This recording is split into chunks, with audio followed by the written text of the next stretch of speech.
gamers, and welcome to episode 328 of the Super Ultra Podcast Arcade for the week of 5/15/21, May 15th.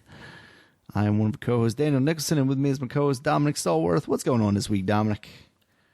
What's going on, man? Is that, man, need some gas now? Or gas prices, like, what the hell's going on? What is it, Lizard Squad? Lizard Squad attacked the hackers got some oil, Dominic. Yeah. Was it a Lizard Squad? It was a Lizard Squad, the guys who attacked the PlayStation Network at that time. Yep. Attacking us again. It was the anniversary, Dominic. We just talked about that PlayStation hack like 2 weeks ago. Yeah, exactly. They said we gotta go big. They said we gotta go bigger. We gotta go bigger. We're gonna attack the U.S. gas on the East Coast. But yeah, so it's been crazy out here. Like, yeah, some places out of gas. You got people collecting gas in bags, like grocery bags. I saw that on the news. The lady had a grocery bag. I didn't even think you could. You can't. I never you thought literally about cannot. doing that. But I'm just thinking, where is she carrying it to? Yeah. Like, is she carrying it to a car and put it in a truck? Like, are you walking to your home? Like, how you? Why couldn't you get like a container? You didn't have a container, like a hard, like a, like, what the hell? and then people were hoarding gas, which is just causing problems for people. Man, it's just, oh man. But yeah, it's been crazy. It's been crazy this whole week. I know, like, North Carolina's really had big problems. My friend's down in North Carolina. He said, yeah, it's to be long lines and stuff. But he said now every time he goes out, he'll just fill his car up, no matter if he just fills it up. He's like, no matter what his tank says, he just goes. That's crazy. It doesn't seem like it's been that bad around here. Like I got mine luckily like last Friday before any of this really, happened, and I can usually go about 2 weeks before I have to fill up again. But the couple of gas stations that I pass on my way home, I haven't really seen anybody, too crazy looking backed up or lines or anything like that. Yeah, well, the places, they're here anyway. I haven't really gone out too far. They're here. It hasn't, but I know where my dad is. It was out of gas one place. He had to go across the street where it was higher than the usual cheap place. So yeah, it's happened. He's over in where is he at? He's close to Damascus.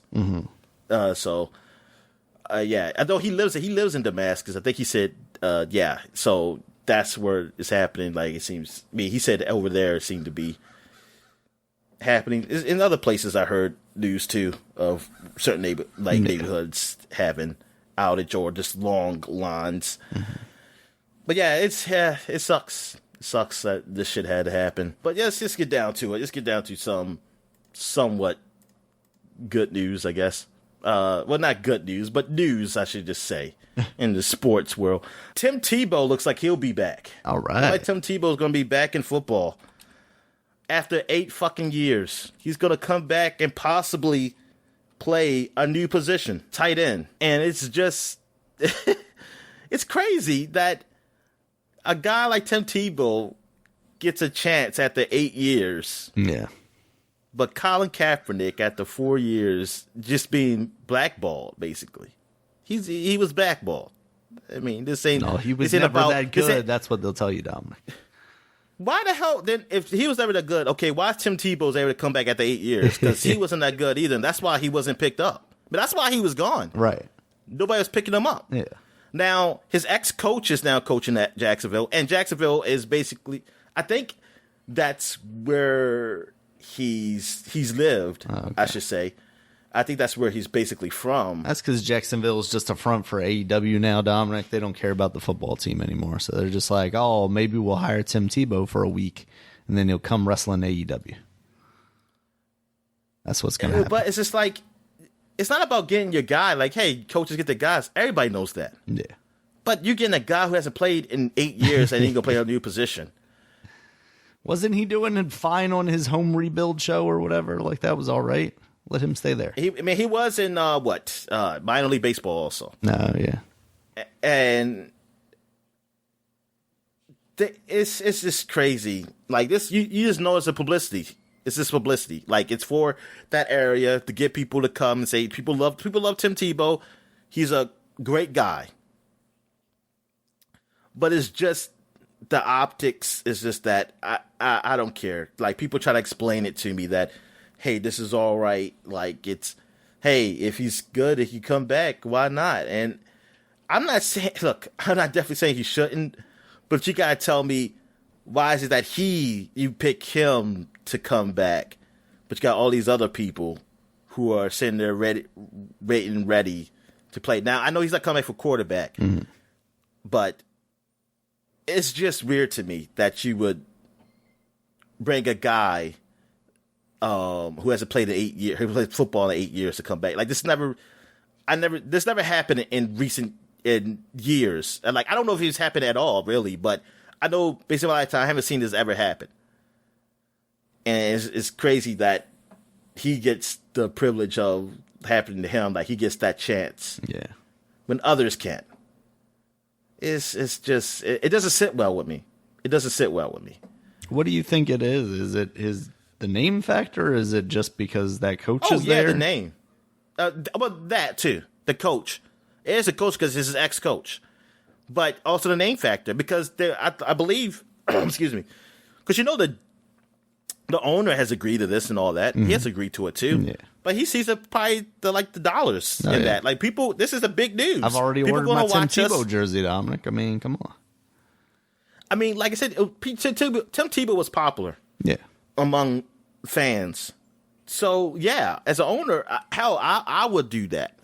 But I know that look, this ain't right. Like we're gonna let this guy come back. I mean, we're kind of not letting other people come back to have a chance or something else. We give it a chance.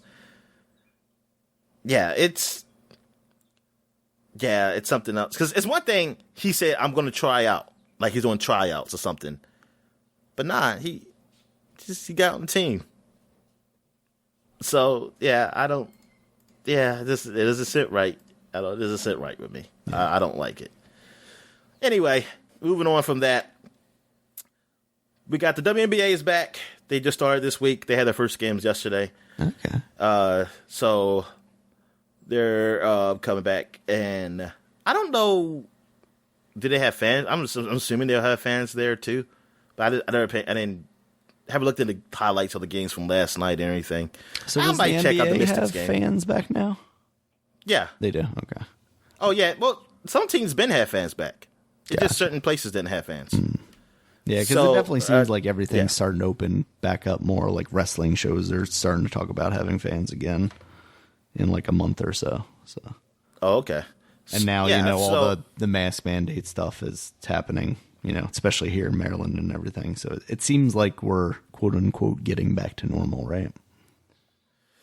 Yeah, somewhat. Yeah, we were still getting back to normal, but I haven't seen arenas packed. Like I've seen outside stadiums packed in baseball, but arenas still aren't packed yet. That's just because you're watching Wizards games. Boom! There you go, Don. Yeah. No, I think they're saying indoors still can't be at capacity. I want to know when that's going to happen. When's that going to happen when you have them? Yeah, I can't help but think it's going to be soon with the way everything's going right now. The playoffs are basically set there. I mean, who's going to be in there in the playoffs, just where the seeding is. I think almost everybody just has a game left now, one game left. The Wizards are in, so I'm happy for that. Nice. Russell Westbrook also on the past week has broken the record for triple doubles, and that was great. That was incredible.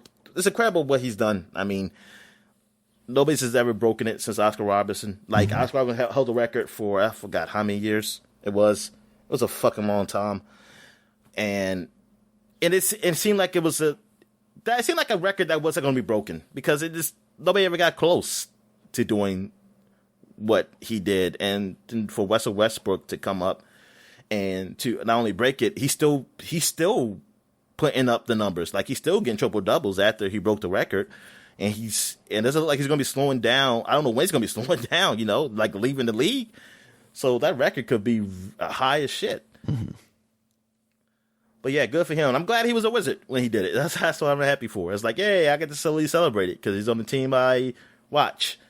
And I really only watch, because I rarely watch any other NBA games. It looks like the Lakers, I think they're still in the play-in position. But we'll see where we at by the end. See, I kind of don't want them to play in because I want them to face the Los Angeles Clippers in the first round. Because I'd be like, damn, they got to face, it's got to be this in the first round, man. One of these teams got to go. Mm-hmm. And that really put pressure on both of them. That's only if they're the 6th seed. But thing is, I don't think they're going to make it to the 6th seed. It's going to be interesting to see. Like I said, if the Lakers come in healthy, if Anthony Davis and LeBron James are back to what they were, or just, they don't have to be fully back, just enough to win games that they can play, I think this team is going to still go through the West. But if they don't, they're hurt, it's open. It is open season in the West, and it'll be great. I still think the favorite to win it all is Nets, though, with all the players they got. I mean, with the 3 superstars they got. But we'll see. We'll see on that what happens. I know the NBA part really wants New York versus LA. They really want that. I mean, if it's Clippers and Nets, I think they'll like that too. Yeah. I know they definitely don't want Utah to go. I know they don't want Utah to go to the finals. And Phoenix, maybe. I don't know. I think the NBA, but I think they know. They want an LA team. They want LA to go. Always. So, market. What else we got here? Any other big NBA news I talk about? Not really. Baseball. What's going on in baseball? Oh, we had some COVID stuff happen. Somebody on the Padres got it. I think the guy on the cover. Oh, really? Tatis. Oh, shit. He had COVID, and I think some Yankees players had COVID, and the people who got it, they had the vaccine. So that's huge. But what they saying, the CDC saying is that, look, there's a percentage you're still going to get it, even if you have the vaccine. It just helps to prevent it. Yeah, all I say is that I wasted. Just tested this week positive, even though he's had the vaccine too, right? Yeah. So, well, I just now I'm thinking, like, for me, seriously, I'm thinking, like, do I even care about getting a second shot? Or I could just go with my first shot. I know it helps with the percentage. Just do it. What do you say? Said just do it. It's so easy. No, well, not for me. I gotta walk to the Walgreens down the street, and I don't feel like walking. I just spent 2 hours at a Walgreens last night waiting for mine. So, why you had to wait 2 hours? Just general disorganization, I guess. I mean, it's at the end of the day, it's retail basically, and that's kind of the way it was there last night. I mean, I can't complain about it too much because I know how it goes. Like, there's one woman registering people, and just there was more people than I had seen last time. Last time there was one person that came up after I was already registered and was just waiting to get my shot. But last night, the thing that frustrates me about it is they specifically called me and asked me if I could come in earlier. Like, my appointment wasn't until 7:00, but I came in at 5 and I was still almost there until 7:00. Had I just come in at 7:00, there might not have been as many people. Yeah, that's crazy. But yeah, I got mine supposedly this week for the second shot. But I mean, I guess I'll just get it. Might as well. But I don't. It's not. Oh, trust me, I'm not that guy who's going to be trying to convince people like, hey, you should get the shot. Fuck no. If you say you don't get the shot, you say you could go ahead, don't get it. You go ahead if you believe it. I'm not going to be that guy. Like, there's plenty of stars on television networks telling you to do that shit. There's plenty of them just saying, like, get the vaccine, help, yes, help get this country back to normal. There's plenty of those people out there. The people whose right. lives are already basically back to normal anyway because they've got money and they can act like it's normal. So what else we got here? I think that's it. I think the NHL playoffs are about to start. So hockey, go hockey. And so it's go time Caps. for hockey to actually matter again to us, Dominic. Exactly. This is the only time it matters. Just gotta wait one round before give them one round first. To the Caps, yeah. And when the Caps lose first round, then I'm back to just not paying attention to hockey again until a whole nother year. Exactly. All right. So any wrestling news? Anything happen? Wasn't an AEW pay-per-view or big show happen? They did their blood and guts thing, which is two rings together and a big cage around them. And Chris Jericho and his group, the Inner Circle, fought MJF and the Pinnacle, as his group is called. I honestly didn't watch that. I didn't see last week's episode of AEW. It seemed like it was pretty good. I did watch this week's. It was also pretty good. It's just I'm not really following wrestling as much anymore. I'm not watching WWE's weekly shows. I'll watch clips on Reddit or whatever. But WWE does have their pay-per-view coming up this weekend, WrestleMania Backlash, because they need to get the WrestleMania part in there to make it clear that you were just going to see rematches from WrestleMania, I guess. What? I mean, it always happens, because in wrestling fans' heads, WrestleMania should be the end of the season, basically, right? And that's where you have your culmination of your feuds. But it never happens that way. It always oh, we're going to do that, and then we can't think of anything new, so we're just going to have basically the same matches happening again on this card. So you're going to have, it was Asuka versus Rhea Ripley at WrestleMania, and Rhea won the title, and now it's going to be Asuka versus Rhea Ripley versus Charlotte for the title, because Charlotte's back and has injected herself into the title picture. So it's stuff like that. There are slight tweaks on matches that we've already seen.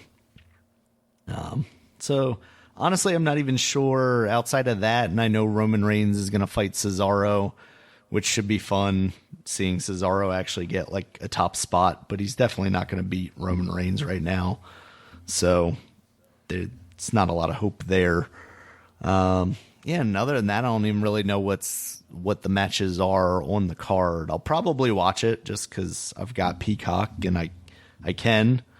And pay-per-views are still something where I'm I'll tune into this, I'll set aside time to do that. But Raw, from what I've heard, is just not very good right now, basically awful. And SmackDown, it seems like it's doing some cool stuff, but I'm not invested in it enough to be watching it too much. But AEW, I still try and put some time into, but they're also getting to the point where they just have too much wrestling to try and keep up with everything, because they do a show on YouTube on Monday and Tuesdays now. Monday is Dark Elevation, and then Tuesday is Dark, and they always have 60 million matches on them. And it's one of those things where it's well, if I'm not going to watch everything, then maybe I shouldn't watch any of it. And it's not, I'm still trying to watch Dynamite week to week, but honestly, I'm not as invested as I was for quite a while there. So, wrestling's all right. All right. So let's move on to what we've been watching. So, what you been watching, man? So you've been recommending it to me, Invincible, the Amazon series cartoon superhero show. And I just kind of binged it this past weekend. I'd gotten to the final episode between Saturday and Sunday, and then I watched the final one Tuesday or Wednesday or something like that. And I ended up really enjoying it a lot. At first, I was kind of this is all right, but it's not really doing a lot for me. But I really ended up liking the stories they were telling with the show. The animation, I think you've talked about it in the past, is very much low rent. It doesn't look terrible, but it's not a particularly good looking show. It reminds me a lot of early 2000s after school kind of shows. I was telling you, like Static Shock, it kind of has that vibe to me. And that's not to say anything bad about Static Shock. I mean, it's just a different time, but honestly, I don't know what I want it to look like. Maybe just some more frames, but there were a lot of times where like Mark or his father would be floating around the house, and I get it, he's got powers, but also it just felt like literally they were too lazy to draw him walking, because it was very stiff. Like they weren't even putting any like wiggle in his cape or anything like that. When he was Omni-Man, he's just like moving across the screen like a pan across the screen. But that aside, I think the violent stuff wasn't too bad for the most part. I mean, they don't really get as graphic with it. I mean, obviously there's some chopping heads off and stuff like that, which is graphic, and like people losing limbs. But like the egregious stuff that you see in like the first episode where, you know, kind of spoilers, you see Omni-Man fighting some people, or the last episode where stuff happens. There's very climactic fights, and you see like very intense, visceral kind of. No, we can spoil it, man. Okay. Spoilers. Yes, spoilers. Because we've both seen it. Since we, and I think it'll require some spoilers to talk about, because I think the overall story, I was very invested in. Why did Omni-Man kill the fake ass Justice League, the Guardians of the Earth or whatever they were called? Because they set that up in the very first episode, and that's the overarching thing of the season, right? But they also don't really put too much. They don't invest a lot of time in trying to figure out his motivations. Like the Cecil, the FBI or government guy, like obviously that's kind of his plot line, is like he's trying to figure it out. And then there's that demon guy who will pop up every couple of episodes. Was it like Dark Blood or something like that? Yeah. Something like that. Yeah. And he'll like, they're reminding you that story's there, but you're not really getting any answers. You're not getting clues as to why he would be doing it, really, that I notice, at least. Maybe like with the knowledge that you have at the end of the series, you can go back and watch it and you go, oh, like he says these things. And they do kind of do that in the final episode, flashback to a couple of moments where he's talking to Mark and kind of laying the groundwork. And it's one of those things like where now you go back and you hear and you're like, oh yeah, obviously he was saying, these people don't matter in reality. But yeah, I just, it felt weird once it was revealed, and more so like once he just flies off, because I didn't expect, I guess, the complete payoff, because I'm sure that's part of what this whole comic is. Not being familiar with the comic, I don't know where the stories go from here, but I would imagine that, he flies off and it's not just that he's disappearing, right? Like he's probably going to gather an army, and that's kind of the vibe that I got from his talk with Mark's talk with the alien guy at the end. It's voiced by Seth Rogen.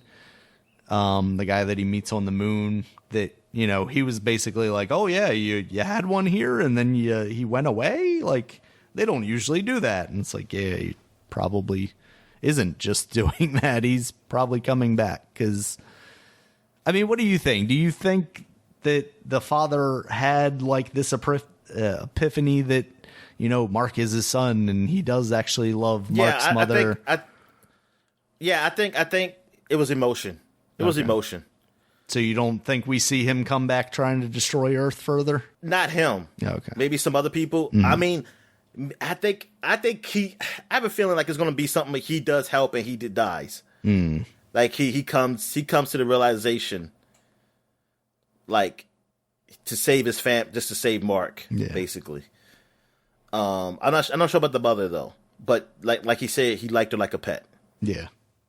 Yeah, like you love, like how people love their pets. Like you love them, but they are not like people to you. They're not one of you. They're not you. So, but I think it might turn out something like that.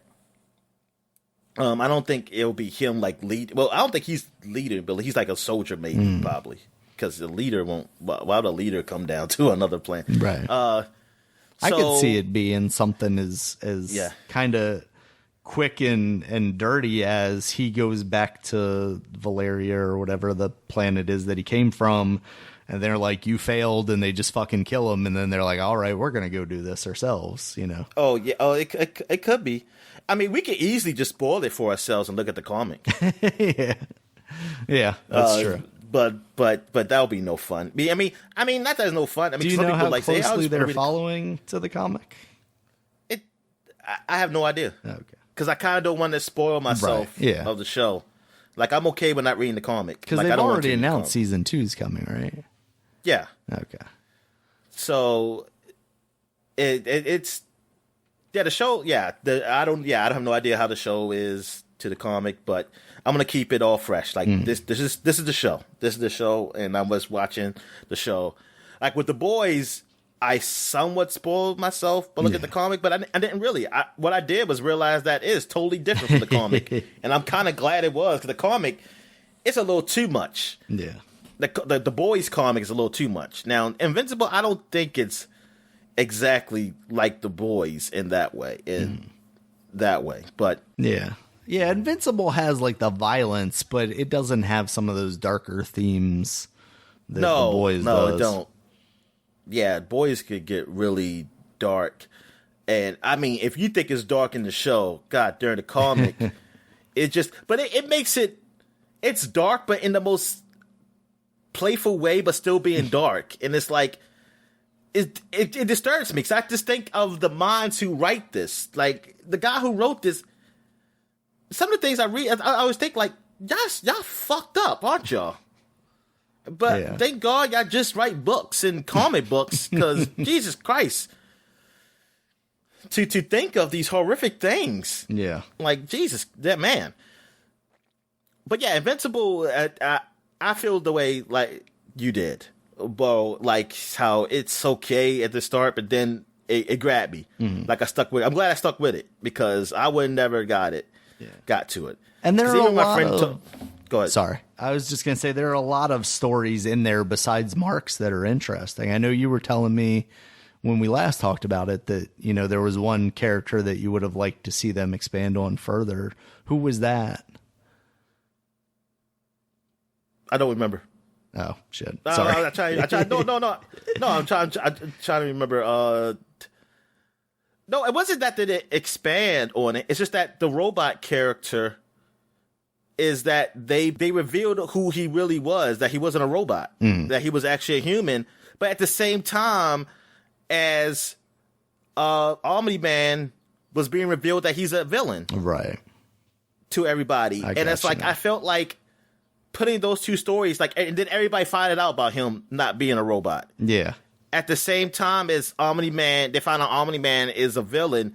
It's like, man, you're putting, that's a big story, but you're putting that big story with another big story, with the main big story. You're upstaging yourself. Yeah. I felt like they could have done a better job in where to situate that. The other character, I kind of want to go more into the girl who can change anything to anything she wants, manipulate the world around her. Adam and Eve, yeah. You call her, what's her name? Isn't it like Adam and Eve? I know it's Eve. Yeah. I forgot the first part. Really? It's called Adam and Eve? Okay. But anyway, I wish it went to a story with her parents and everything, like her life of, like, it's who just she Adam Eve, sorry. Was. Okay, Adam Eve. Okay, yeah. And it's Adam, Atom. Or maybe it's not. I don't know. That would be clever, though. But it was funny how, I guess, her father, he's a dick, but but you understand, he does want to be a good father. Like, he loves her, but he just doesn't want to raise. He's not raising her right. I mean, he doesn't. He wants, like she said, what's best for him, like what he thinks she should be. You know, not what's really best for her. It was funny how she shut the door on him. Like, she didn't shut the door. She just created a wall where he can't come through. He had to go through the back. She tells her mom, there's still a front door. He's like, hey. He said, come back. That was funny. But other than that, I mean, like I said, there's a lot of good story. Where I think they write it, like, people are trying to sometimes cash in on the whole, this is actually before even Game of Thrones. I guess you could say Lost. The ensemble kind of theme, where it's just more than one character. I mean, Walking Dead is like that too. Mm-hmm. It's an ensemble. It's not just a main character. There's an ensemble. Thing is, this is written like Invincible is the main character. I mean, he is the main character. Yeah. But you're kind of trying to do the ensemble thing at the same time, where it's like, I feel like you gotta measure like how you want to do, like, if you want these other people to get some shine, I think maybe do an episode where Invincible, you don't really see him. Like, you do focus on the other characters or something. Or he's there, but his story of this episode is not that big. If you want to do that. I just think, yeah, because it was just like putting that, because I really want to know what the world's going with the robot too, because I was like, yo, what's he doing? Yeah. Like, why he broke these guys out of jail? Like, is he a bad guy? Like, is he is he a villain too? Like, what's going on with this? He's just misunderstood, Dominic. Yeah, but that was cool. But it was funny how he took that guy's DNA, so he looks like him as a kid. Yeah, that's fucked up. That is fucked up. He said, this is fucked up. Like, the guy said, this is fucked up.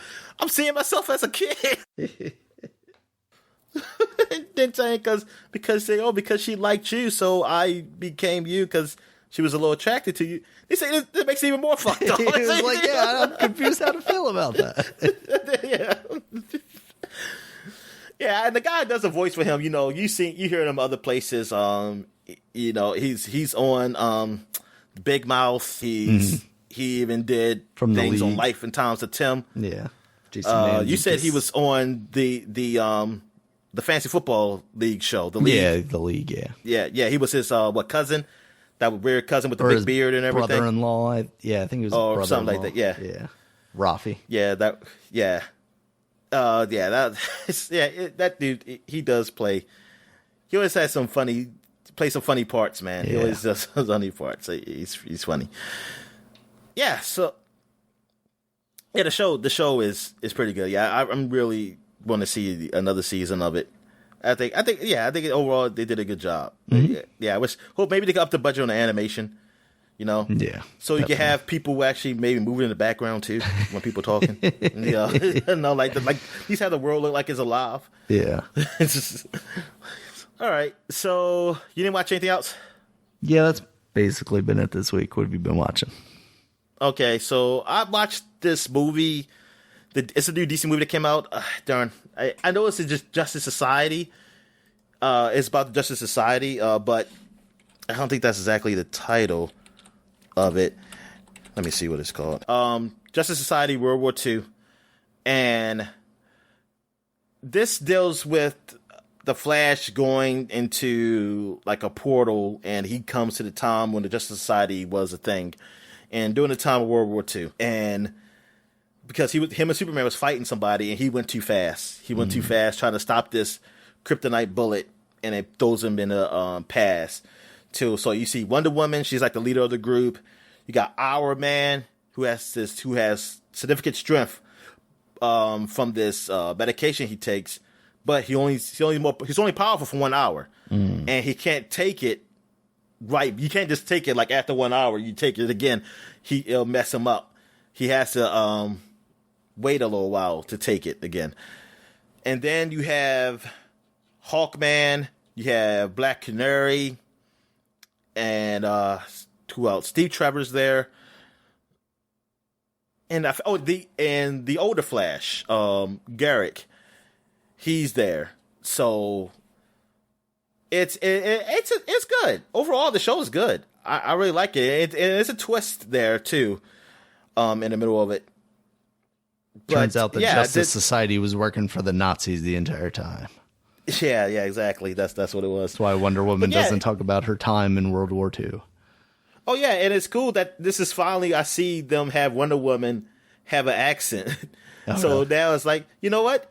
Because I mean, all the years I've been seeing Wonder Woman in the cartoons, she doesn't really have a really significant accent or anything. Sometimes either American, maybe British, maybe I heard sometimes. Yeah, but it does make sense that she would, because it's like, hey, why would she have an American accent? It would make sense that she. Well, in reality, it wouldn't make sense. You're right. It doesn't make sense that she even speaks English, Dominic. So, yeah, that was interesting to see. But yeah, the show's overall, it's good. I really like it. Nice. And it looks like this still deals in the same universe as post the Justice League Dark movie when everybody basically died, and after that Superman movie that came out some months ago last year. This is like a sequel to that. It's still, I think it's the same universe, because I think that was the same Superman. Mm-hmm. So they are like starting their own new universe. So that's all right. So that's cool. Yeah. What else have I seen? I also saw, where am I at here? Okay, the Venom trailer. Did you see that? Yes. All right. So Venom, it looks like it's going more the comedy route. Yes. Now the more lightheartedness route. Although they got rid of what's his name's ridiculous wig, and now he has less crazy hair, which is less interesting to me. Cassidy. Oh. Yeah, so the guy who is supposed to be Carnage. So yeah, so it's called what's the subtitle to this? Venom Let There Be Carnage. Let There Be Carnage. Okay. Yeah. So yeah, it's something. Yeah. I know that. It's.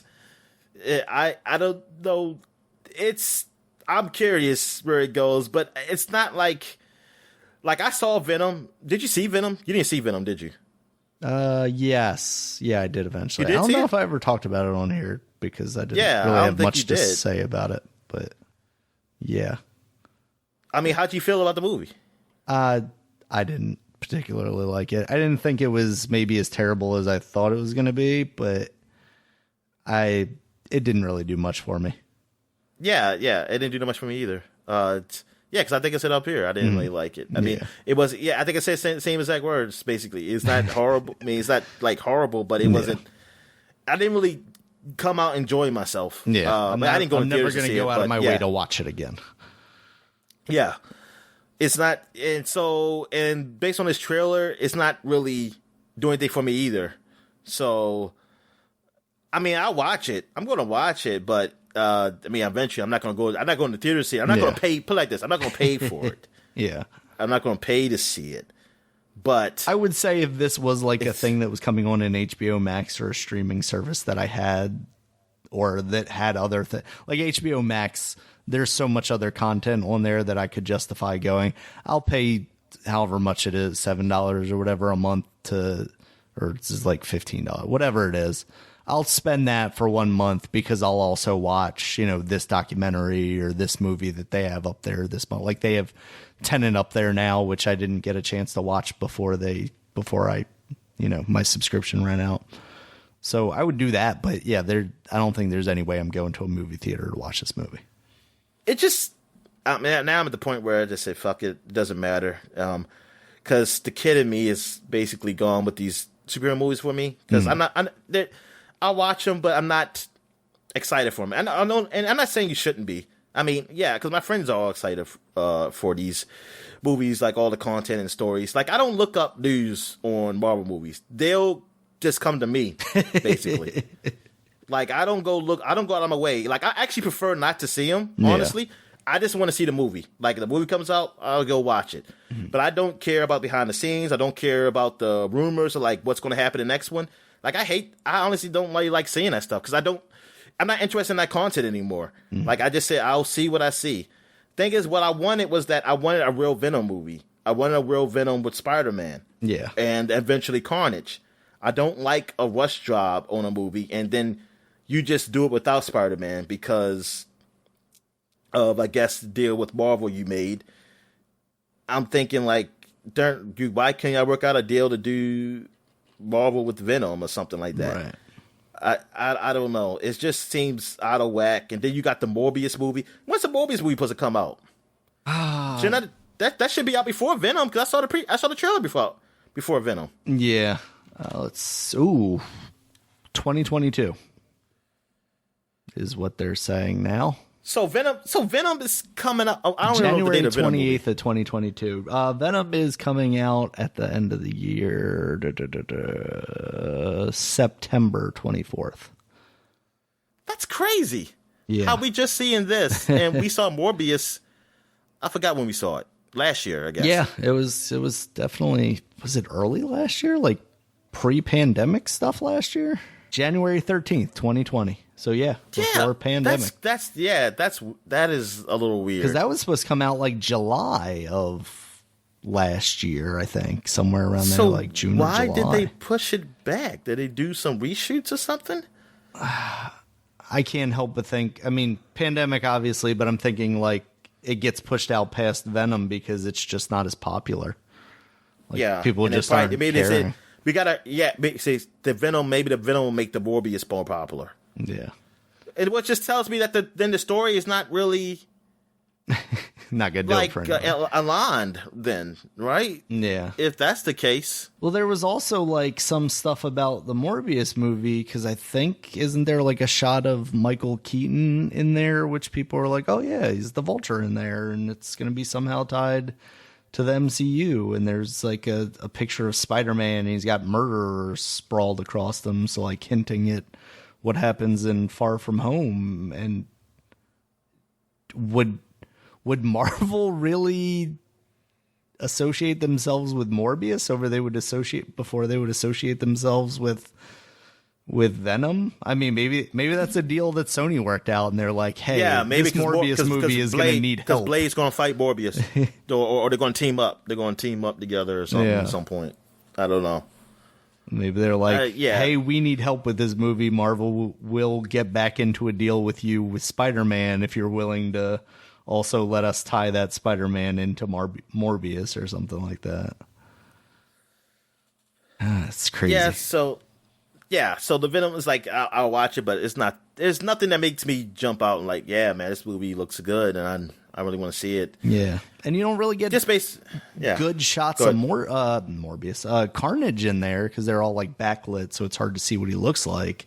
But from what I've seen of some of the toys, like they have the Funko Pop designs out for Carnage, he doesn't look great. I mean, obviously, Funko Pop. Obviously, he's going to look exaggerated in that form, but like the general design is there, right? Like, you know, he's kind of got red around the edges, but he's like black in the face. I don't know. He's going to have dot eyes. Yes, he's going to have dot eyes. But yeah, I haven't seen that. I gotta check that out. Yeah, but yeah, it's going to happen. Yep. It is definitely a thing that's happening. All right. Let's move on to what we've been playing. I can kick it off. Yeah, we already talked about Resident Evil 8 a little bit before, but I went back and played some more of it. I used the trainer to turn the time off so I could basically just kind of explore, and I also turned on like the one-hit kill and stuff just so I could look around a little more freely and experience. Going too far, Daniel. The world. Soon you can turn all those things on. I did initially have everything turned on, and then except for like the game speed, because they had a thing where you could like turn the game speed up. And I don't think my system would have handled that well anyway, because I turned on the frame counter for like the NVIDIA overlay that you can do. And it was running at like 30 frames per second. And then when I would get into battles with the zombies, it was dropping. It wasn't dropping as significantly as when I was playing it with you watching it.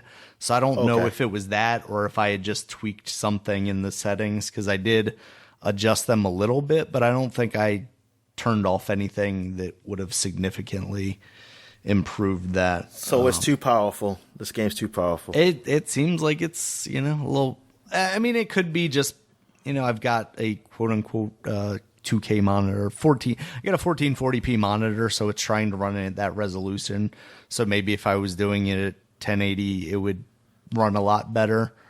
Also, it's just, I don't know. I tried seeing if NVIDIA had like the click this button and we'll optimize the settings to your system, and it did not have that option in there. I don't know if they have like a deal with AMD or something, so it's not one of their big games. Because it's like I was telling you, like they were advertising the week that this came out for like game ready drivers. It was like for freaking Metro Redux or whatever, the new enhanced edition of Metro Exodus. That's what it is. Yeah. So it was kind of like, oh, you're advertising this over that. So maybe they just don't have that tie in the same way. But that's gotta be because because really that's the deal. Yeah, like of an older game. I mean, it's good that it's getting revamped and everything. Yeah, but come on. And it's probably got like RTX features and stuff that maybe exactly. Yeah, that's definitely a deal thing. That's gotta be a deal thing because it would be Resident Evil. Yeah, but.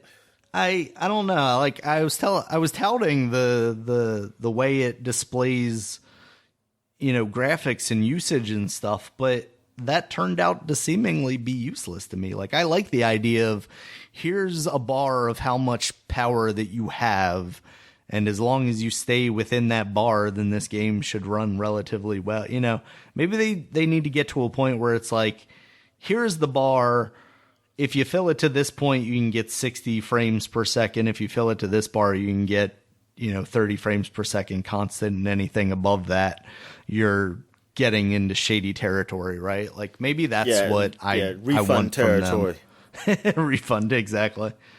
Yeah, I mean, honestly, like if I bought this game and it played the way it did when I was streaming with you, I probably wouldn't want to play it much anymore, or at least I would have to turn something like significantly down because that was borderline unplayable. Like the way I was interacting with zombies, the way how slow it was, especially assuming that later in the game I'm going to see far more zombies than that, or there are going to be more things happening on screen than just 2 or 3 zombies at a time. I'm sure there are probably big set pieces or bosses or something that would require much more power than me running around a fucking dank ass basement. So I don't know. I'll have to try Resident Evil 7 and see how that runs on my computer. That's an older game, so I'm hoping, it doesn't quite require the same power out of it. But yeah, we'll see. I enjoyed going through there, not having the time limit to worry about, and kind of taking my time to look through stuff. But the bits that they give you are kind of constrained anyway. Like there's a set end point.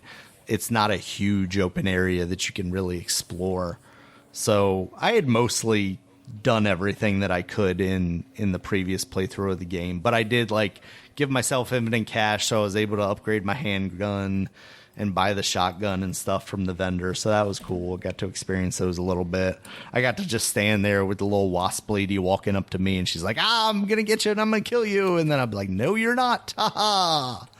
And then I would shoot her and she would explode into 100 million wasps and then float away for a little bit and come back. So that was cool. I enjoyed that, but it's definitely not a thing that seemingly is going to run on my system without a little bit of time spent trying to figure out where the sweet spot is, unfortunately. So, yeah. So what have you been playing this week, Dominic? All right. So what have I been playing? I've been playing a few new games. Darkside Detective. It's a point-and-click game. Came out 2 years ago, or maybe 4. Was 2018? Let me see. But it came out. It's an older game. It has a sequel that came out more recently. It's on PC, and it's only it's on the Switch and Xbox One and PlayStation 4. Yo, it's 2017 this came out. Oh wow. So it's a point and click adventure. It's very pixelated, look like the old 80s point and click games. Kind of like Thimbleweed Park looks, but it looks like even older than that. Simpler, yeah. Maybe it was a low res. I mean, not low res, but it was hey, this look like Thimbleweed Park was the pinnacle. That was hey, this is good graphics. That was the Naughty Dog version. This is the whatever big league version of pixelated point and click games. Because these people don't have faces. But yeah, it's funny. Like it's a very simple point and click game. It's a little too easy for my taste. Like even for me, it's a little too easy. But it is pretty funny. It's charming. Like it's hilarious. Like you play as a detective and you got you're a cop who's always there. It's kind of your partner guy, you know. You know, the cop who always goes to the scene and then he tells you information and shit. Yeah. But he's hilarious also. But the puzzles, they seem pretty easy because I figured them out. I mean, except for the one puzzle, which I always hate these puzzles. It's like a puzzle where you got to shift the pieces so it can match. Yeah. But you only can shift one block at a time. I hate those because it takes so long. And it's like, it might don't take long if you really know where it goes, but it's like, oh, I got to figure this out. Man, I had to look online and see how somebody else does it because I was like, I don't feel like spending time doing this. But other than that, I mean, it's nice. It's charming. It's pretty short. Like, you have cases. I think it may be a total of 8 cases. At least that's what I saw, like, on there, unless there's some more you can unlock. But the ones I saw, it's like they're locked. You got to do one and then the one that's unlocked. But I only saw like 8 of them. And the cases don't take that long. I did 2 of them. One that dealt with like their daughter was missing. And another one was one in the library. Ghosts were in the library or something like that. And I had to stop them. Mm-hmm. But the one with the missing daughter, I do like how they even make fun of the game. Like, you know, in some games, you go in houses. The houses never be... If it was a real house, it's like, this wouldn't be a good house. Because there'd be things missing or rooms be next to places that don't usually be a room. And, like, because I was going through it, and even, when the cop, he was like, hey, this house is... What kind of house is this? I don't have a bathroom. Or, or a kitchen. It's like where is it? And then you would say, oh man, the recession sometimes hit people really hard. I think, what was it? It was somewhere else you went to. I think it was something out of place, or like it was placed here. It's like, why did they place this like a phone? Where the phone was put. It's like, this is a weird place to put a phone. And then it said, hey, the animators didn't feel like animating no other room or place right you put the phone at. It's like we didn't have enough room, so we had to put it here. It adds some some funny third wall stuff happening with it, but it's funny. It's a funny game, and I'm gonna complete it because it doesn't seem like it takes that long. Oh, yeah. And I'm trying to see where the sequel, because I think that's the only reason I knew about this game. It's called Darkside. What is it? Fumble in the Dark. That came out in April 15th this year. Oh, okay. Yeah, so yeah, that's the reason why I heard about it. Really, is because of this. So I was like, oh, maybe we'll play the first one. So yeah, and it's cheap. It's only $12.99. That the sequel. How much was the other one? Yeah, you get the bundle for $23.38. Oh, for both games on Steam. Yeah. So yeah, it's a nice short game, and yeah, $12.99 for the first one. Yeah, it's only 2 of them, so... Oh, that darn, that's a while for the sequel, but who knows how many people actually worked on this game? It could be just one guy, I have no idea. Yeah. Spooky door room, or couple guys. Oh, they have DLC. I'm gonna have to get the DLC. Oh, the DLC is a soundtrack. Never mind. I always hate that on Steam. They always There is a demo. You can play a demo. Oh, cool. It's for the first game. All right. So what else we got here? And I left the page and went to Steam from there. Okay. We got here, I played some more MLB The Show. Oh yes, I forgot to mention from last week, they have done updates to fix some problems. So they did fix the problem I had with recently they had done the update after what I was talking about. I couldn't do the sell now, whatever. They had fixed that. But before that, they had done an update. Crap, I forgot what the update was for. I forget, but whatever. I'll probably remember. They did an update so I can finally sell the cards now and don't have to go through going to my computer to try to sell them the fucking cards. So I can just get rid of them really quickly. There was something else they fixed. Oh yes, The XP. They fixed it so that I could change sliders and still get XP. Like it won't take that away. I just won't get as much XP. I think they said you'll get half of what you would have gotten. I say, well, that's better than nothing because I want to play the way I want to play it, but I still want to get stuff. So, yes. So that was good that they at least did that, even though I felt like they shouldn't. How about you don't tie that my player or Road to the Show player? I don't know how they call it in this game. I mean, I know it's Road to the Show. I guess Road to the Show player.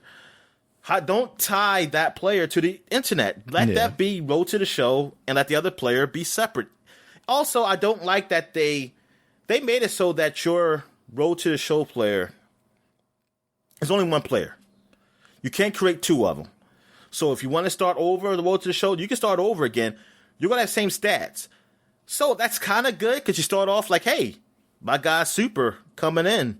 Because that's what I did. I had stopped because I was taking too long to get to the league. So I said, you know what? I didn't know. I read online that some people did that. I said, okay, I'm going to start over again where my stats are up. And yeah, I got faster to Major League Baseball. So, but the problem is that what if I just want to create another character? Like, just a whole new character, something different. I can't. I have to go in with my created character with his stats. I can't start from the beginning. I have to go with that character. I mean, eventually you can change and say, hey, I want to play this position. I don't want to be a two-way player. But they don't just make it simple where you can just start off that way. You still got to go through that stuff until you get to the point in the game where they ask you what you want to do. And I think that's crazy that they make you go through all that. I mean, it's crazy that they took that away. And this is what all sports games are doing. They are all doing these things to make it so that they want you to play online. Yeah. But they're hurting by doing that. They're hurting the single player experience, and that's what's the problem. It's like I feel like they have to do that to make you play online, and that's ridiculous. All that does is make me not want to play your game. Like, if you make it worse, I'm not going to play it because I don't want to play Diamond Dynasty. I don't want you to do your Diamond Dynasty thing. I don't want to play against people.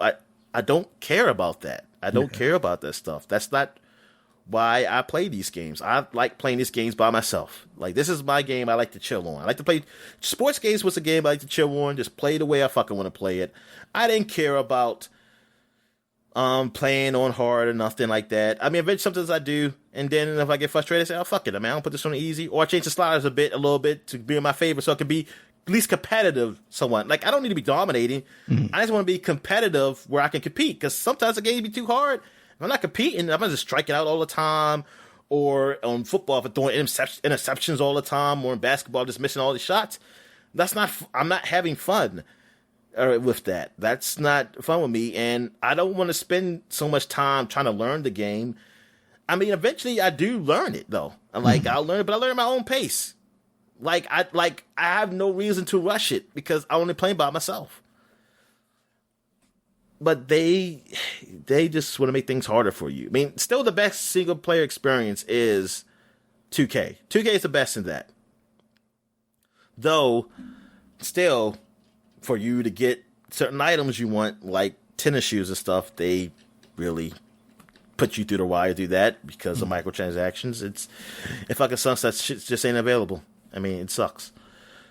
All right, what else we got here? Final Fantasy Remake. I finished it, Dan. Yeah. It's over. Nice. It's over. I finished Final Fantasy. Yep, I finished it. Final Fantasy Remake, and I enjoyed it. Overall, I did enjoy this game. I enjoyed it just for the experience. The experience is what I enjoy. If you want to go specifics of gameplay, I'm not a big fan. Not a big fan. I don't see. I mean, I know people enjoy it. They enjoy this gameplay, but I don't see it. And like the way they describe it, I like when I play, it's like I don't know why it's just fun. I honestly don't. Like, I don't know, it's a bit frustrating to me because my side characters aren't doing what I want them to do. Like, they don't do things where I feel like they should do it. And I don't see a menu where you can say, at least with Kingdom Hearts, you can say, look, you do this, like, I want you just to focus on attack, or I want you to focus on magic. I don't know they do magic or anything. I don't think they even do. Yeah, they won't do their limit breaks on their own. They won't do the limit breaks on their own. They won't do their specials on their own. I have to manage that, which is fine if it was turn-based game. Right. I don't mind managing on a turn-based game. That's what a turn-based game is for. But when it's a third-person action game, I don't want to manage too much. You know, you've already got this thing going on. You got to deal with that too. So yeah, I don't like that. But the overall experience, I did like. Now you said you know the ending because you heard it before, I guess on podcasts or whatever. Yeah, I'm pretty sure I know what happens. Okay, so those spoilers. Yeah, the ending. So now I know why I see all those. They call them whispers. Those people in cloaks or dementors, as the Harry Potter people will call them. Now I know why I see them all the time because they were getting frustrating, and I was like, "What the fuck are these things?" And then they explained to them that they are basically trying to keep the timeline going. So the timeline of what you played in the first game, they are there to keep that going. So every time something deviates, they try to stop you or help you, which way it is. Like with fate, they call it fate. That's happening. Like this is what's supposed to happen. That's like, oh, so that's why it's doing. So I understood, but still was like, I don't know. I'm still not really feeling it. And then at the end where it says like, oh, we're going to have to defy fate. It's like, oh, they're going to make it so that I guess the next game is going to be so open now that it's not going to really follow the main timeline, like the timeline of the games, it's not going to really follow the games too much. Yeah, it's almost like they're setting themselves up to kind of give them an out to expand on a lot of the stuff or change in some ways that they might want, even against, what the fans might want, which I guess, the fans are basically the equivalents of the fates or whatever. What did you call it? The fates? Whatever those things. No, the whispers. The whispers, that's what it is. Thank you. Yeah. Yeah, the whisperers, I guess. The whisperers or the whispers. I forget. But that's how people say it. I don't know if that's what developers said. I don't know if they said that. But some people I just saw on forums that say, hey, they're like the fans. I never really heard that's not a definitive thing. But I don't really need it to stay the same storyline. Like, I just feel like you could have just went a different way and not have these things. Yeah, but you're a reasonable person, Dominic. There are people out there that are very angry that this doesn't follow exactly verbatim word for word what happened in the first game. Well, that's what I heard some people who complain. I remember people complain not for deviating. Is just that why even have a reasoning? Why just say, listen, this is... You could have just said when you were making a game, this is going to be slightly different from the original. This is like a remake, not a remaster. So we're going to have some changes, like they did with Ratchet & Clank. Yeah. Ratchet & Clank was supposed to be like a remake of the first one. It's definitely deviated from what the first one was. But, well, I mean, I don't know. I haven't gone on Ratchet & Clank forums to hear people complain like, oh, they messed up the story. But I mean, I feel like you didn't really have to do that. I mean, it's sort of cool, like that they did that. It's like, oh, at least they have a good reason why these things are happening. So okay, so that's why this happening. But then it's like, God, you didn't have to have that happen because all it did was just make it that it just made another story, like another. Another, not really antagonist, I guess, but something along those lines, something else to fight with. Shinra should be the guys. It should be Shinra right now. Shinra are the guys, and then eventually you see something about Sephiroth. I don't need to know, I don't need you to add this added layer of shit over here to just convolute this whole thing. Because you putting Sephiroth there so early really messes things up. Because, if I'm a new guy to the game, I don't get the Sephiroth thing yet. You kind of really, to me, they diminished it. They diminished Sephiroth to me with you fighting him at the end. That was not fucking needed. That was just there because Sephiroth is Sephiroth. But the thing is, the mystique of Sephiroth is still so much better in the original game than anything else, because you got like, okay, this guy's a badass, like, but you see him do all this shit in this game already. It's like, wait a minute, I don't get the mystique of him now. And plus, I just fought him. Now, I didn't really beat him or anything, but still, it's like, come on, you don't.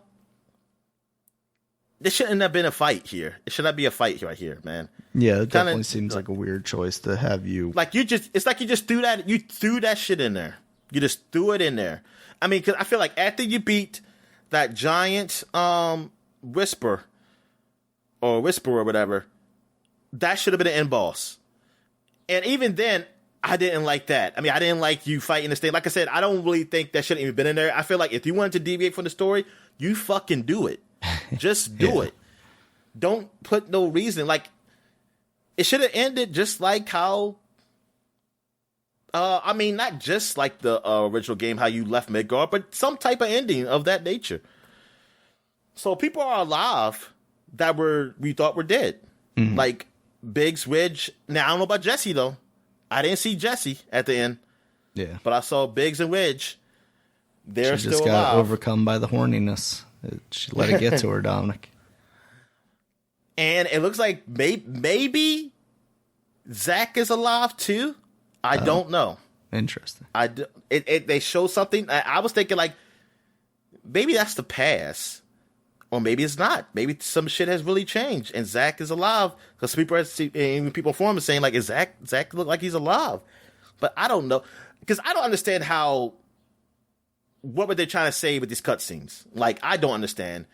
I mean, it's still real Japanese stuff, man. So it's that the story is not great. The story is better than the original game, though. I will say that it is better. I mean, they made it better. Like, it's easier. Like, there's reasoning behind things that you didn't really know why from the original game. Like they have, things are explained a lot more, and characters are developed a little bit more.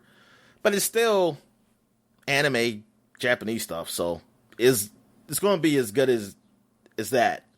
It's not going to be great. I mean, if you like that stuff, of course that's great to you. But for me, it's always, because a lot of things just don't make sense to me in that realm. And there's still some things that didn't make sense. But overall, I mean, it was a good experience. Like, I enjoyed the game. I would not have made it up there for, like, Game of the Year or anything. Like, I don't see that for me anyway. Like, no, it's something I enjoy, but it's not Game of the Year. Mm-hmm. It's still, because it still has some problems. And it's a nice experience, but it's not, I wouldn't call it like a great game. It was just... It was a good game, I guess. So yeah, are you ever gonna play this? Yes, at some point. Okay, that's a no. That's a no, definitely no. Yeah. It is on my PlayStation right now, I believe. I think I downloaded it. Pretty sure there's a lot of games on your PlayStation. There's a lot of games on your PC, Xbox, Switch.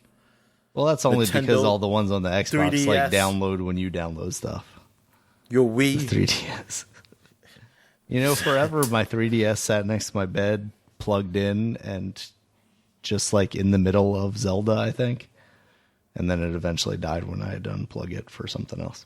So I don't know where I'm at in that game anymore. All right, so darn, I still got other games to say. Okay, I played some Hyrule Warriors. I got to a point in the game where I did get the Master Sword. It was very big. It was like a nice, epic cutscene of him pulling it out, nice. Holding that power, and proving wrong to that Falcon person who doesn't like him. Like, who says, what is he here for? Yeah. Why do we need him? Blah, blah, blah. And I was like, man, fancy fuck you sword. then. Yeah. Don't save him. Don't you see how many people I be killing in these battles? What the hell do you mean what I'm here for? There's thousands, at least. And then they see that you're the chosen one. You're the chosen one. And then you're gonna trade on them and go with the Empire. But anyways, and also I got a new character, the big Dooku plant thing with maracas, and he just be dancing with maracas and killing enemies. So it's like, oh yeah, I like this guy. Really? Yeah, oh, yeah. That's okay. Yeah, like at first. In the cutscene, like they were walking through the forest and they were just talking, and like they didn't see him, And I was thinking like, oh, is he invisible to them? And then they'd be like, oh, what's this? I'm thinking like, y'all ain't see this big ass Dooku thing that's dancing with maracas? I was like, oh, I guess that's supposed to be like some Japanese funniness or something. Because I was like, this don't kind of make sense because he's huge as shit. And I would have been scared as shit. Like, oh my God, it's a plant dancing with maracas. What's going on here? But yeah, so I'm at the point again. I don't know how far I am. Like, I have no idea where this game goes. I honestly forgot the story. I don't know what the story is. I know that robot thing still following me around. Mm-hmm. That little robot from, I guess, the future. And I guess these are like supposed to be past events. Like, I have no idea. Like, I totally forgot. I have to read the Wikipedia on it and see what the hell's going on, so I can know the story when I play Breath of the Wild 2. Yep. On Switch 2. All right. How dare you? All right, and last but not least, I played some Dragon Quest XI again, but this time it's the special edition or the S edition, and so this has the old, the classic mode to it, where you can play in very top-down pixelated. It looks like a Nintendo game, a Super Nintendo game. Nothing really special besides it just being in that mode, but I wish you could just switch back and forward, like to the original game and to that, but you can't. You only can do it if you go to a save point, and then it goes back to a previous save. It doesn't go back directly to that save. So wherever, or like a previous checkpoint. So when I did that, it took me back to, because my next checkpoint was like near the beginning of the game. So to the beginning of the game. So I just played through that run, a little bit of that run, just to look through. Because I recorded it, like me playing this. And it was kind of cool playing in that mode, though. There's no voice acting, it's just like the old mode. And it's not... Now, I do kind of understand why they don't do that, because it's not exactly one-to-one. Because some things weren't located where they were located in the 3D world. So I sort of understand, but I was like, I wish there was still a quicker way to do it. The whole switcheroo thing, because I do want to kind of switch back and forth. But playing the game, I realized also I didn't want to play this game again. Not at this point. So yeah, I'll have to. Oh my God, I got the video of RE8 playing right now, and I'm just seeing like this hook in Ethan's hand. Good God, Jesus Christ, what the fuck? Like, to me, his hand some should real rough hand stuff in there allegedly. That is not going to help heal your hand. You lost fingers, you son of a bitch. Oh my God. What the hell? Remember when Resident Evil was supposed to be kind of realistic stuff? No. Okay. Tell me, when was this? More down to earth, though. Oh. Down to earth. What? Still when? When you were a police officer just fighting some zombies. Okay. Yeah, I guess. Before you were punching rocks and fighting vampires and shit. I guess it was. It was just a normal... It was science-based, Dominic. There was that's what you mean. That's what you mean. Like that. Yes, and Raccoon City. Yeah. It was science-based. It wasn't magic or anything like that. It was just mad scientists. Even though it was still weird that the police office was like had all those places and tunnels. And it was weird that there was a shark tank underneath underneath this mansion. All right. So that is it for what we've been playing. So I guess we take a quick break. When we get back, we'll get to the flashback segment. All right. And we're back. And then we're flashbacking to 2011. So this week in May in 2011, we have Brink. Remember Brink, Dan? Yeah, a little bit. Yeah, a little bit. Yeah, I remember the cover more than anything. I was going to say, I can tell you what the cover looks like. It's like blue, and it's got the guy hanging outside. But I'm getting Brink. There was a Brink show on Disney Channel. Really? Yes, and it looked like they were skateboarding. So, I don't know what that's about. But Brink, was it first person or third person? I don't even remember. I want to say first person. Yeah, I want to say first person, which is now free to play. Oh, really? Yeah. It's still around? It is free to play right now. Oh. It is a combat game, like action game, multiplayer. I don't know if it had a single. Well, it does have a single. It said it blends single player, co-op, and multiplayer gameplay in one seamless experience. So I guess it does have single player. I don't know how well it was.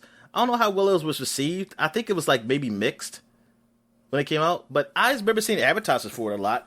It was developed because it was a Bethesda Softworks published game, and Splash Damage, who has worked on other shit like they worked on Origins. Did they like help with Origins or something? I see. Yeah, so that's I'm looking at it in Steam, and they've got that on there. And Dirty Bomb, I remember us talking about Dirty Bomb. Oh, developer, yeah, they work with them. Yeah, they work with them. Yeah, WB Games Montreal. So that's what I remember. Gotcha. Yeah. But yeah, Splash Damage, they worked on some games, but this is probably one of the big properties, and I guess it do well. But hey, it's still they made it to a free to play, which I just did not know. I did not know that it was still around. I thought it was just like a game, and that's it. You know, it came out and gone. All right, so what else we got here? We got Dream Trigger 3D. What the hell is this? You know what this is? That's a good question. Oh, I have no idea, but it's a 3D game because it's on the 3DS. All right, it's a Dream shooter. Trigger feels like it's that. Yes, it is a. Because I feel like when I hear Dream Trigger, it's that it reminds me of that. Like, is it? It's not Persona, right? It's an action that shooter. Weird bear thing. It definitely is Japanese. I know. I see that. But I see a lot of shapes. Hold on, I'm about to look at this trailer real quick. I was gonna say, where do you get the Japanese from? This sound is so loud. All right. Oh no. I thought you were like get a seizure from the visuals or something. Oh no, it looks like maybe like Panzer Dragoon kind of thing, you know? Oh, okay. Like a res kind of thing? Yeah. Around you shooting. Rails. Yeah, exactly. Oh, okay. And it looks Makes like on the sense, I bottom guess. screen you can see it, your targets and things. It looks all right. It says go to facebook.com. Go to the Facebook page on facebook.com, Daniel, to see more about the game. All right. No, I will not. All right. What we got here? The first Templar came out for Windows and Xbox 360. This was not like Assassin's Creed, even though the guy on the front did look like it. Yes, he does. Yes. I remember hearing. I remember just seeing this game around, like on Steam. Yeah. See, I don't recognize it. I don't know, this cover doesn't look familiar to me. But it got mostly positive. The reviews on Steam, anyway. Hidden gem. But you know, that's people. They probably say, "Hey, I won't like this game. I bought this shit. Fuck it." Let me see what you and I both know people are not that rational. No, they're not. They are not. They'll say, "I hate this game." And 70 million hours played. Exactly. Well, they know it. They know it, Daniel. Yes, they do. Let me see. The first Templar game. Let's see what it got rated on. They got a no, it's not 57%, Dan, on Metacritic. Yeah. Those are some fans. They're the developers who was doing those reviews on Steam. It got a 6 out of 10, and your gamer said the good kind of 6 out of 10.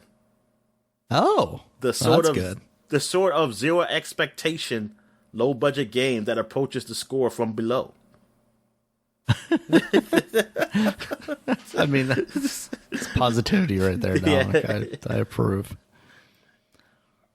Yeah, it looks like a third-person action game, though. All right. So what else we got here? We got Lego's Pirates of the Caribbean, the video game. They had all 3 Pirates of the Caribbean. I think this was around the same time the Pirates of the Caribbean 3rd movie came out. Yes. Yeah, I want to say that's right. All right. So, it's 2011? Man. I remember being like, it's too many Lego games, but also I think it ended up turning out all right. Yeah, I played some of it. I did like it, and I think it was still... I want to say this is still the Panama. I don't think they talked in this one. I don't remember. I remember Lord of the Rings, they did talk. Yeah. Pirates of the Caribbean, I want to say it was still Panama. I'm not sure. What else we got here? Hydrophobia Prophecy. I think that's the horror game. The water monster. I'm just saying that by the title because because hydro and phobia. Yeah, and least scared of water. Yeah, the fear of water. It's a survival horror game.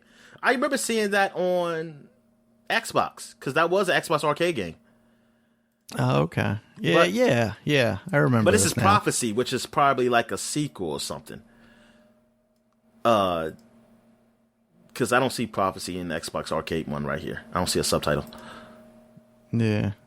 It just says Hydrophobia Prophecy, also known as Hydrophobia Prophecy on Steam, is described as a 1.5 version of the Xbox 360 version. I think that's the same game. I guess because at least on YouTube, just gave it a subtitle to call it something different. I don't know. On YouTube they have just Hydrophobia, but the video says here you go. Hydrophobia Prophecy was released on PS3 and Steam. Game includes new levels and previously existing levels have been reworked. Oh, okay. So it's like a kind HD of a version. Or a rework of the game. HD. HD. Yeah, I actually did try version. this on Xbox 360. I remember this game now. I tried the beginning of it. And I said, okay, it's not that scary. It's really just the survival part. I mean, I don't know if there's any monsters or nothing in here. I think it's just like drowning, like you're in some type of underwater facility or something. Yeah, because you're swimming a lot. It's a lot of water stuff. I mean, for a game that looks somewhat lower budget, I think it looks pretty good. Like with all the water effects they got in here. Mm. Yeah, it looks all right.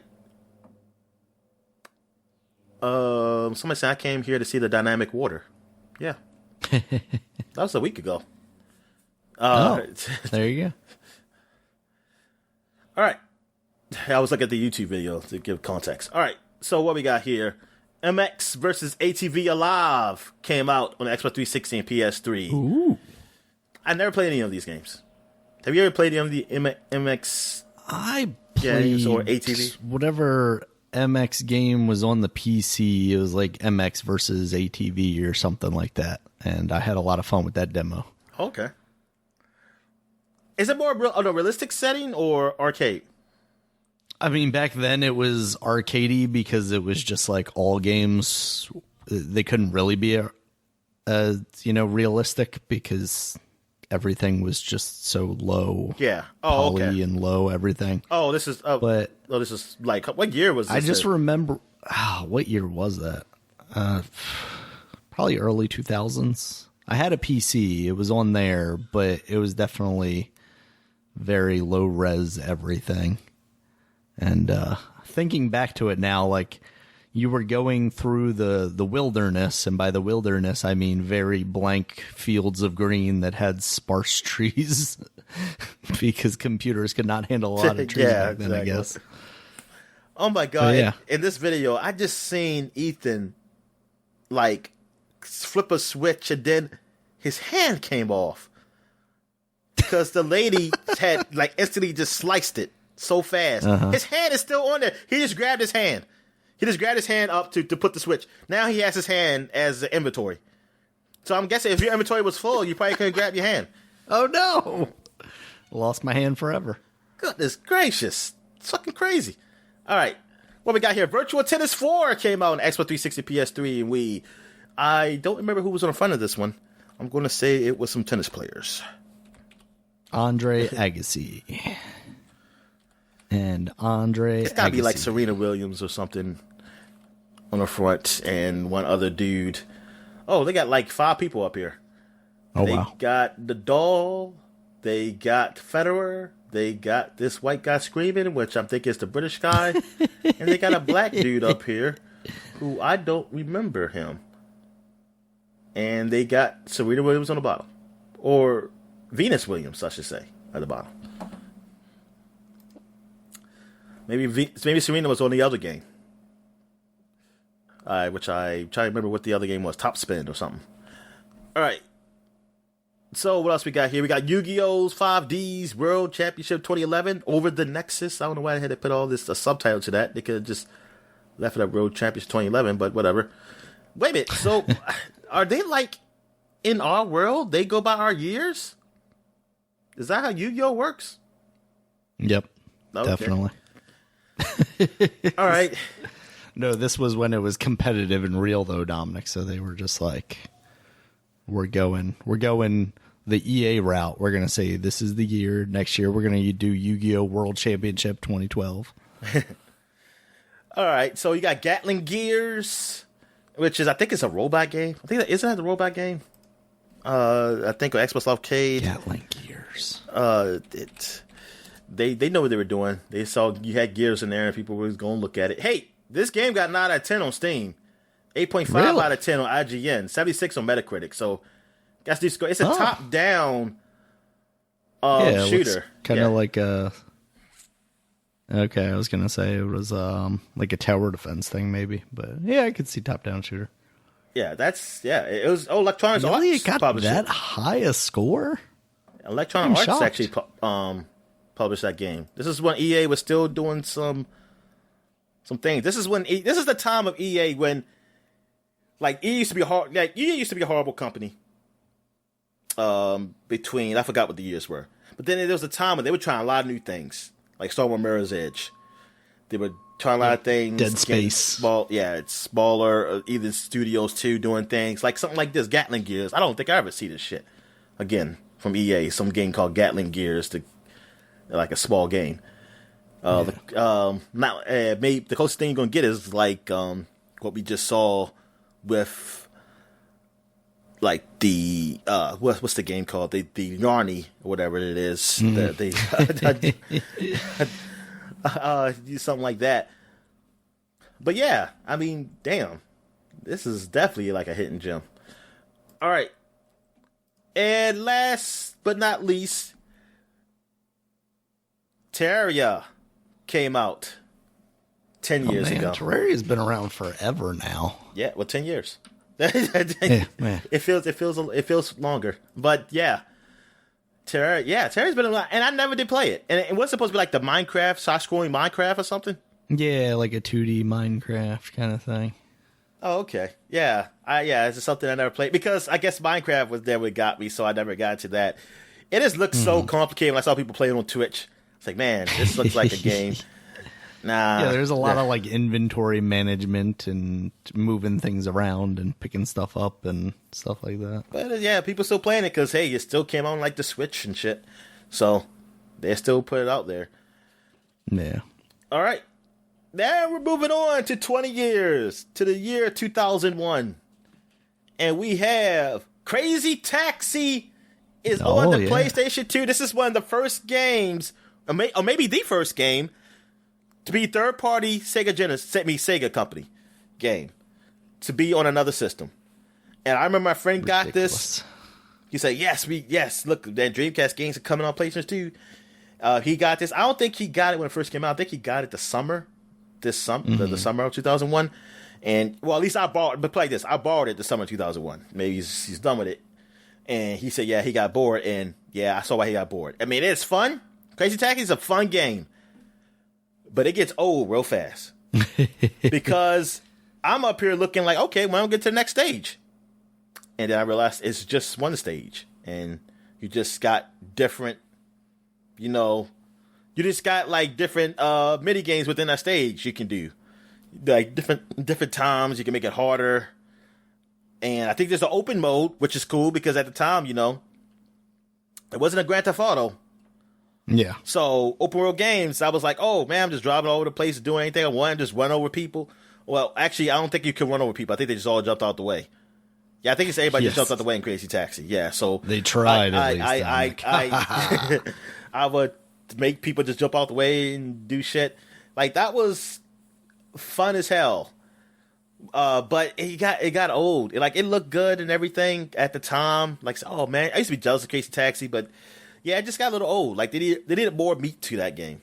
They need some more meat. They need you to get out the car and shoot people and be with hookers. And that's what Grand Theft Auto did. They do what the market wanted. All right. What else we got here? We got your games here, Daniel. The Legend of Zelda Oracle of Seasons and the Legend of Zelda Oracle of Ages. I was about to say seasons again because I don't know why I was about to read it twice.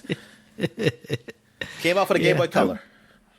We've definitely talked about them a little bit when they appeared on the covers, but yeah, these games are great. It was kind of a surprise to me that Capcom, because I think these are the first ones that Capcom made for Nintendo on the handhelds, the first Zelda games. And they knocked it out of the park. They tried to do a little bit of the Pokemon stuff. As you can see, they released 2 different versions, and there were these like little stones that you could trade between games and then connect them. And I forget what they did to give you different things. I think the deal was that Capcom made this, and then they'll put Ryu in Smash, and they did that almost like 10 years later. I was gonna say, except they were like, you got to do 10 years of work before we put Ryu into Smash Brothers. Yeah.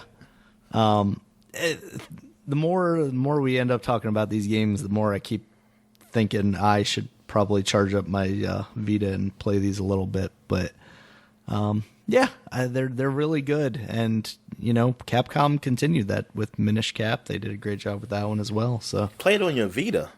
Explain that, Daniel. Yeah. So what the thing is, Dominic, so Sony said they were going to cancel the store. And at that point, never before that, but at that point, I decided, well, I'm going to go into game preservation and decided to what they call root my Vita so that I could put somewhat questionable things on there in order to allow me to preserve games from the past that some companies may not deem worthy, like Nintendo, where I cannot play Legend of Zelda: The Oracle of Ages or Seasons on anything more recent than a Game Boy, Advance? No. DS? Yeah, you could play Game Boy. No. You couldn't play Game Boy Colors on the DS, could you? I don't remember. DS. Whatever the last one was. Yeah, the Game Boy Advance. So, and then I backed up my copy. I got a thing where you plug it into the computer and then you plug it into your cartridge. And I backed up my copy, not for anyone else's use, of course, only personal use. And then I made a copy of that onto my PlayStation where I was able to play it on a beautiful OLED screen. So, if anybody needs instructions, I can point them in the right direction for all the things that I did there. But I guess this was maybe the beginning of the harmony or friendship or deals that Capcom had with Nintendo, because they start putting their games on the GameCube eventually when the GameCube came out. Yeah, I guess that probably is where they started to maybe become a little more intertwined. Now, well, did we talk about Resident Evil 4 already? No, because this is 2001 before the GameCube even came out. Okay, yeah, because all the magazines we were talking about, like Space World and okay. Yeah, and Xbox. I get lost in years, Dominic. Because you see it, Xbox 20-year T-shirts and all this shit happening over Microsoft. Because it's been 20 years since that came out. Also, that's wild. Yeah, and it's been 25 years for Resident Evil, and I'm just like, oh goodness, where did all this time go, Dominic? What Target? All right. A lot of it went to Target. A lot of it went to Target. That was when the years went by slowly, though. Still, it felt like it really did. It was slowly. Now it's just like, how did we get to May already? All right. So what we got here? We got the Midway Games Incorporated. Midway Home Entertainment terminates its agreement with Pandemic Studios on the basis of Pandemic's failure to perform pursuant to the terms of the agreement between the two companies. And I think there was a lawsuit filed. Pandemic files a lawsuit against Midway, I guess, in Los Angeles. I guess they felt like that termination was in... They did file the terms and they didn't? I'm not sure. That seems... I don't know. I guess probably all the stuff that I think about them for came out maybe after that. Yeah, everything I know about Pandemic was after. Because if that's 2001, yeah, exactly. What were they I'm looking at all these games. I'm like, Battlezone 2 maybe, or Dark Reign 2. Maybe they had a problem with that. Because, yeah, everything else is after 2002, and it's like triple play 2002, that's whatever. But like Star Wars Clone Wars, Full Spectrum Warrior, I feel like that's what really put them on the map. You know, Star Wars Battlefront, of course, and then Mercenaries and Destroy All Humans. Like, these are all games that I remember having the Pandemic name on them, you know, all the way up through the Saboteur. Yeah, I always remember the logo because they're the guy with the gas mask. Mm-hmm. And now that fits more than ever. Like, they should be a great studio right now. Too real. All right, what else we got? We got Pearl Harbor 0 Hour came out on the Windows. Hey, is this 20 years since Pearl Harbor came to theaters? I don't know. Is this a movie tie-in game? I don't know, because I see another Pearl Harbor game too, Daniel. Pearl Harbor Defend the Fleet also came out on Windows 20 years ago. Let's see. Came out May 25th, 2001, Dominic. Yep. They were definitely. I don't think it's That's amazing. I don't think it's a movie tie-in game, but I think it was just like it was a cash in. Yeah, we definitely cashed it in on the Everybody's Pearl talking Harbor. about Pearl Harbor right now. That's why we put 2 games out here. They put 2 fucking games out at the same time. All right, so you know what? One is probably a boat. You're on these ships, and one is probably the planes. Maybe. I'm just assuming. Remember when they did Medal of Honor Pearl Harbor, Dominic? Yeah. Well, I guess it was just Medal of Honor, and then it had Pearl Harbor in it. Yeah, was that the Pacific one? Yeah, I think it's Pacific stuff. Yeah, Pacific Assault or something like that. Yeah. I don't think that wasn't as good as Allied Assault, right? No.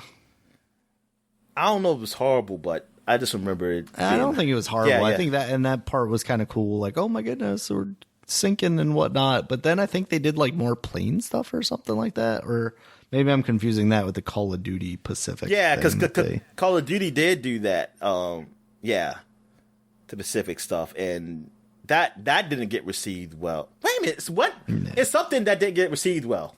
Like, I mean, it got like 7s instead of they used to usually get instead of 9s. Yeah. It was one of them. I just don't remember which one it was. All right.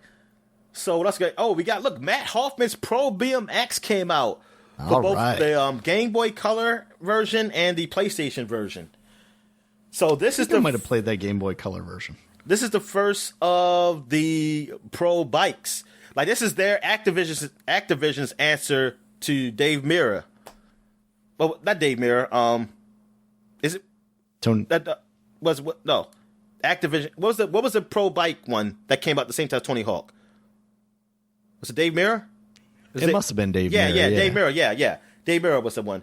Yeah, because there was a side which one. eventually gets turned into Triple X.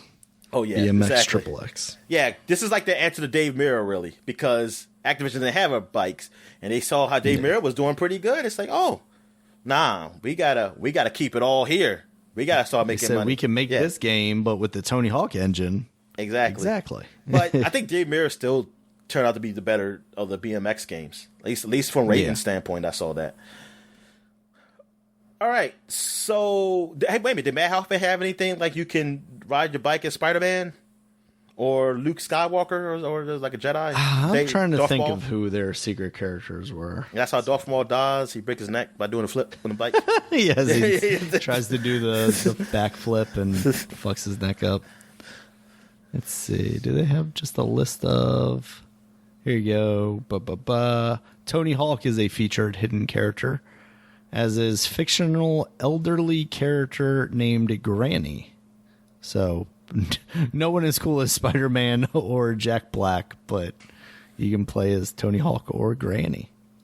Oh my God, that woman is big. Oh, good Lord. I mean, she is Resident scary Evil. big. Yeah. Resident Evil 8. Yeah, look at the... She is, god damn. Yeah, she is just she's just walking the halls, man. Oh, man, I just saw a picture. God. Some picture somebody drawn, and like you see her, and she like sweating, and the daughter's asking, like, are you okay? Yes, I am. But then they do a turnaround, and like a see-through upper skirt, and she got some dude just smashed between her butt cheeks. Like face. Good Lord. Just smashed it. Need to get you off Resident Evil Twitter, Dominic. Oh my God. Like, what the fuck is this? I reported that man on Twitter.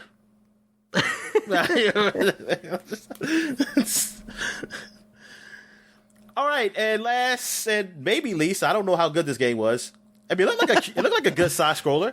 X-Men Wolverine's Rage came out. Wolverine's Rage. Is that one that I played? On the Game Boy Color. Oh, no. And yeah, it looks like a side scroller. And then I think later that year there was a Spider-Man side scroller that came out too. Definitely looks like a platformer from that time. You definitely see it being fun though. Yeah. It looks alright. Alright. So that is it for the flashback segment. So we'll take a quick break. When we get back, we get to the gaming news. Alright. And we're back. So let's get into the gaming news. What we got, Dan?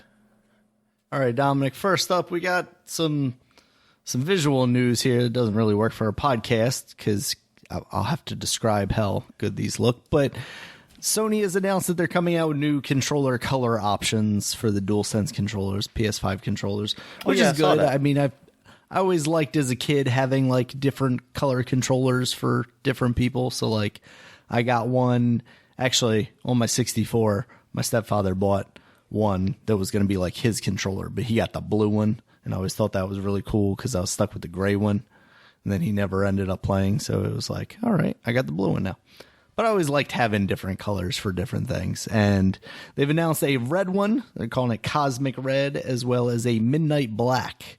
And I think both of these look really good. I really like the Cosmic Red one. They really do. How much they cost? How much controllers cost? I think they're $79.99, but that's just them regular. That's not anything to do with them being colored. I know. Yeah, that's the regular price.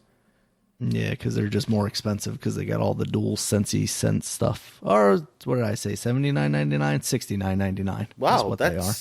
Is it $79 the Switch Joy-Cons? Oh, how much are those now?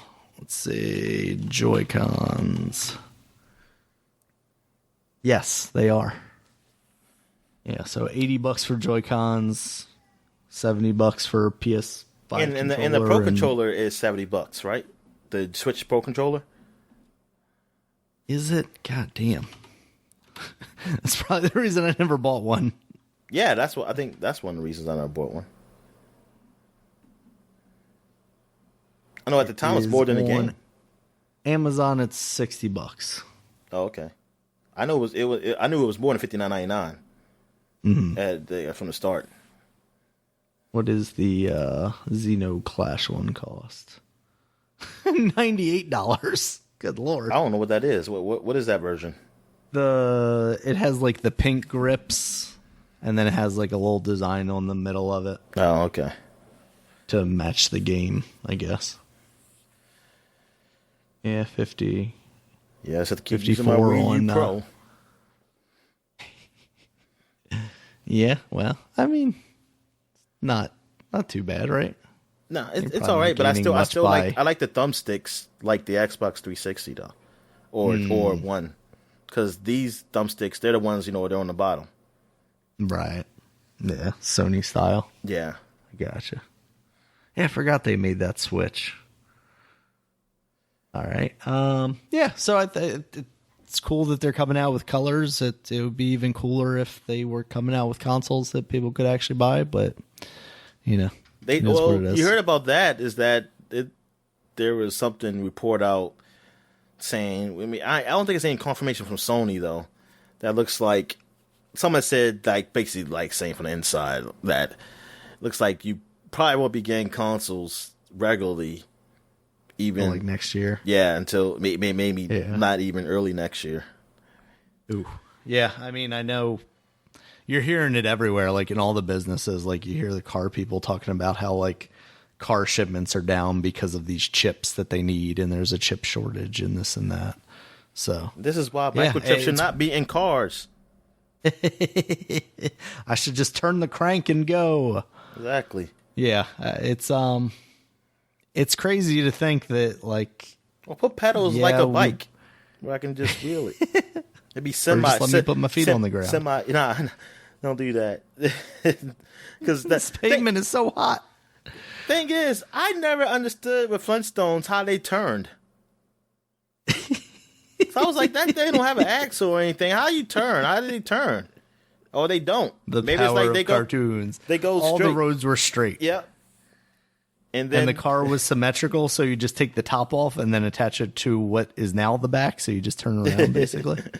So you just go forward or backwards, that's it. Yeah.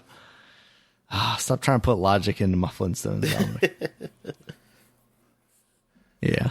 Yeah, but that sucks. I mean, it's weird because we kind of thought we were like through the COVID delays and like things are spinning back up, but then you start to realize like, oh, these have longer term ramifications. Yeah, it's like, consequence for things shit not happening last year. Like things will just come back to normal automatically. Like bam, like everything's back to normal. So we were still seeing like the end of the production last year, and now we're like, oh, now we're being affected by the things that would have been made last year. Oh shit. So that kind of sucks, but we'll see how that goes. Hopefully things don't get too bad. All right, Dominic, in some other news, we got Dungeons and Dragons Dark Alliance. It's been announced that is going to be launching. We just talk about Dark Alliance game, Baldur's Gate, which is kind of like a Dungeons and Dragons. They actually get anniversaries. Dominic, you were talking about it last week. They just released stuff on the anniversaries. Wait a minute, Baldur's Gate is that definitely part of the Dungeons and Dragons universe? Officially, I don't know. Yeah, I'll look that up. But it does like follow the rule books, I think. But I don't know if it's like an officially licensed thing or not. But yeah, it's going to be launching alongside its launch. It's going to also be launching on Game Pass. So chalk another one up for Microsoft. You fucking fly. Good Lord. Oh God, Dominic, the stuff from the Resident Evil video is coming out of the screen for you. It does say right here on this Google, and the first thing I see is people who also ask, is Baldur's Gate Dungeons and Dragons? It says Baldur's Gate is a series, this is from Wikipedia, a role-playing video game set in the Forgotten Realms Dungeons and Dragons campaign setting. The game has... Okay, so I guess so. I guess it is in the setting of that. So I guess I don't know what Dungeons and Dragons like licensing is, because it's almost like it's an open thing that people can just like. I choose to follow these rules from Dungeons and Dragons in my game. I said I follow Warhammer rules, or I follow Space, whatever the other one is. It's Warhammer 40K. Oh no, not that. It's Space Marines. No, not the Warhammer one, but no, it's there is another top. What's it called? I was just joking. Galaxy Quest. Oh, I mean, it's something that's like that. It's a top-down tabletop game. I mean, a tabletop game that has very lot of rules and kind of like a Dungeons and Dragons thing, but deals with space. It deals with space and everything. I don't know what it was called, because that's when I learned like, oh, there's a lot of games like this. Like I didn't really know the realm of these type of things. Mm-hmm. Maybe it's like Battlestar Galactica. I don't fucking know. But yeah. Yeah. All right, Dominic. Some other news. We got Zombies Ate My Neighbors. It's coming back along with Ghoul Patrol, which I'm not as familiar with, but I understand that it's like the sequel to Zombies Ate My Neighbors, which is funny that I was never familiar with it, because like I was huge into Zombies Ate My Neighbors because I would go over to my friend's house up the street and we would always play that together because it had co-op. We would never get that far, it felt like, because it sucked at the game. But it was very cool. Top-down shooter from the Super Nintendo Genesis era. You play as kids like in a mall. Or I think that's like the second level. I think you start in like the neighborhood and then you go to the mall. But you're fighting like zombies and werewolves and whatnot with squirt guns, power-ups like that. So they are going to be re-releasing these games on June 29th for $15 on the Nintendo Switch, PS4, Xbox One, and PC. And there will also be a limited edition physical copy coming from Limited Run Games, who we may be familiar with. We've talked about them in the past. So I'm somewhat excited here, Dominic. I like Zombies Ate My Neighbors. Is it something I'm going to pay $15 for to play on the Switch? I don't know if I mean, can what does it commit to look that. like? Does it look like just like the old game? Yes, it's 100% just those old games. This isn't any update in any real way. Like, this is something that they should be putting out on the Switch Online. Yeah. Whatever service. Like, that's why stuff like this starts to frustrate me. It's like, come on. I'm talking about if you're going to make me pay for it, it's got to be like how they used to do those CD-ROM games. Like, hey, you get 50 games. It's got to be something like that, man. Because it's like, you got to make it worth my time that I can at least get like at least 10 gems out of these games that I will love to play.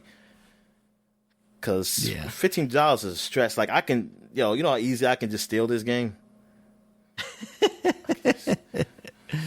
I could definitely buy a SNES version and then dump it using my ROM thing and then play it on my Vita for a lot cheaper. Actually, probably not. That cartridge is probably relatively expensive. Yeah, it probably is. Stupid Super Nintendo. But yeah, I had so much nostalgia for this game, but I would love for them to revisit this in the same way that they, well, in the similar fashion to what was the side-scrolling fighting game that you played recently? Streets of Fury? Streets of Rage? Streets of Rage, right? Yeah, like if they did something like that, like with a really cool hand-drawn art style, and I would love it if they came out with a new game. But here we are, getting sold the old game yet again. So it is what it is. Speaking of zombies, but not really, Dominic, Call of Duty is going to be getting an 80s action hero pack. It's going to include skins for Rambo and John McClane, allegedly, and possibly some maps. They haven't really given details on it. They put out just like a little teaser trailer, as well as confirmation that this was happening. So they're going to be coming to Cold War, Warzone, as well as Call of Duty Mobile.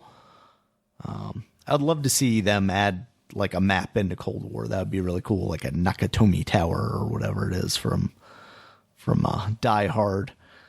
Mostly I want to talk about this because we were just talking last week about how Fortnite allegedly was going to have a John McClane skin in there. So I wonder if this deal in some way negates that and, you know, Activision just beat him to it, or if there's still a possibility that he would be coming to Fortnite in some way, shape, or form.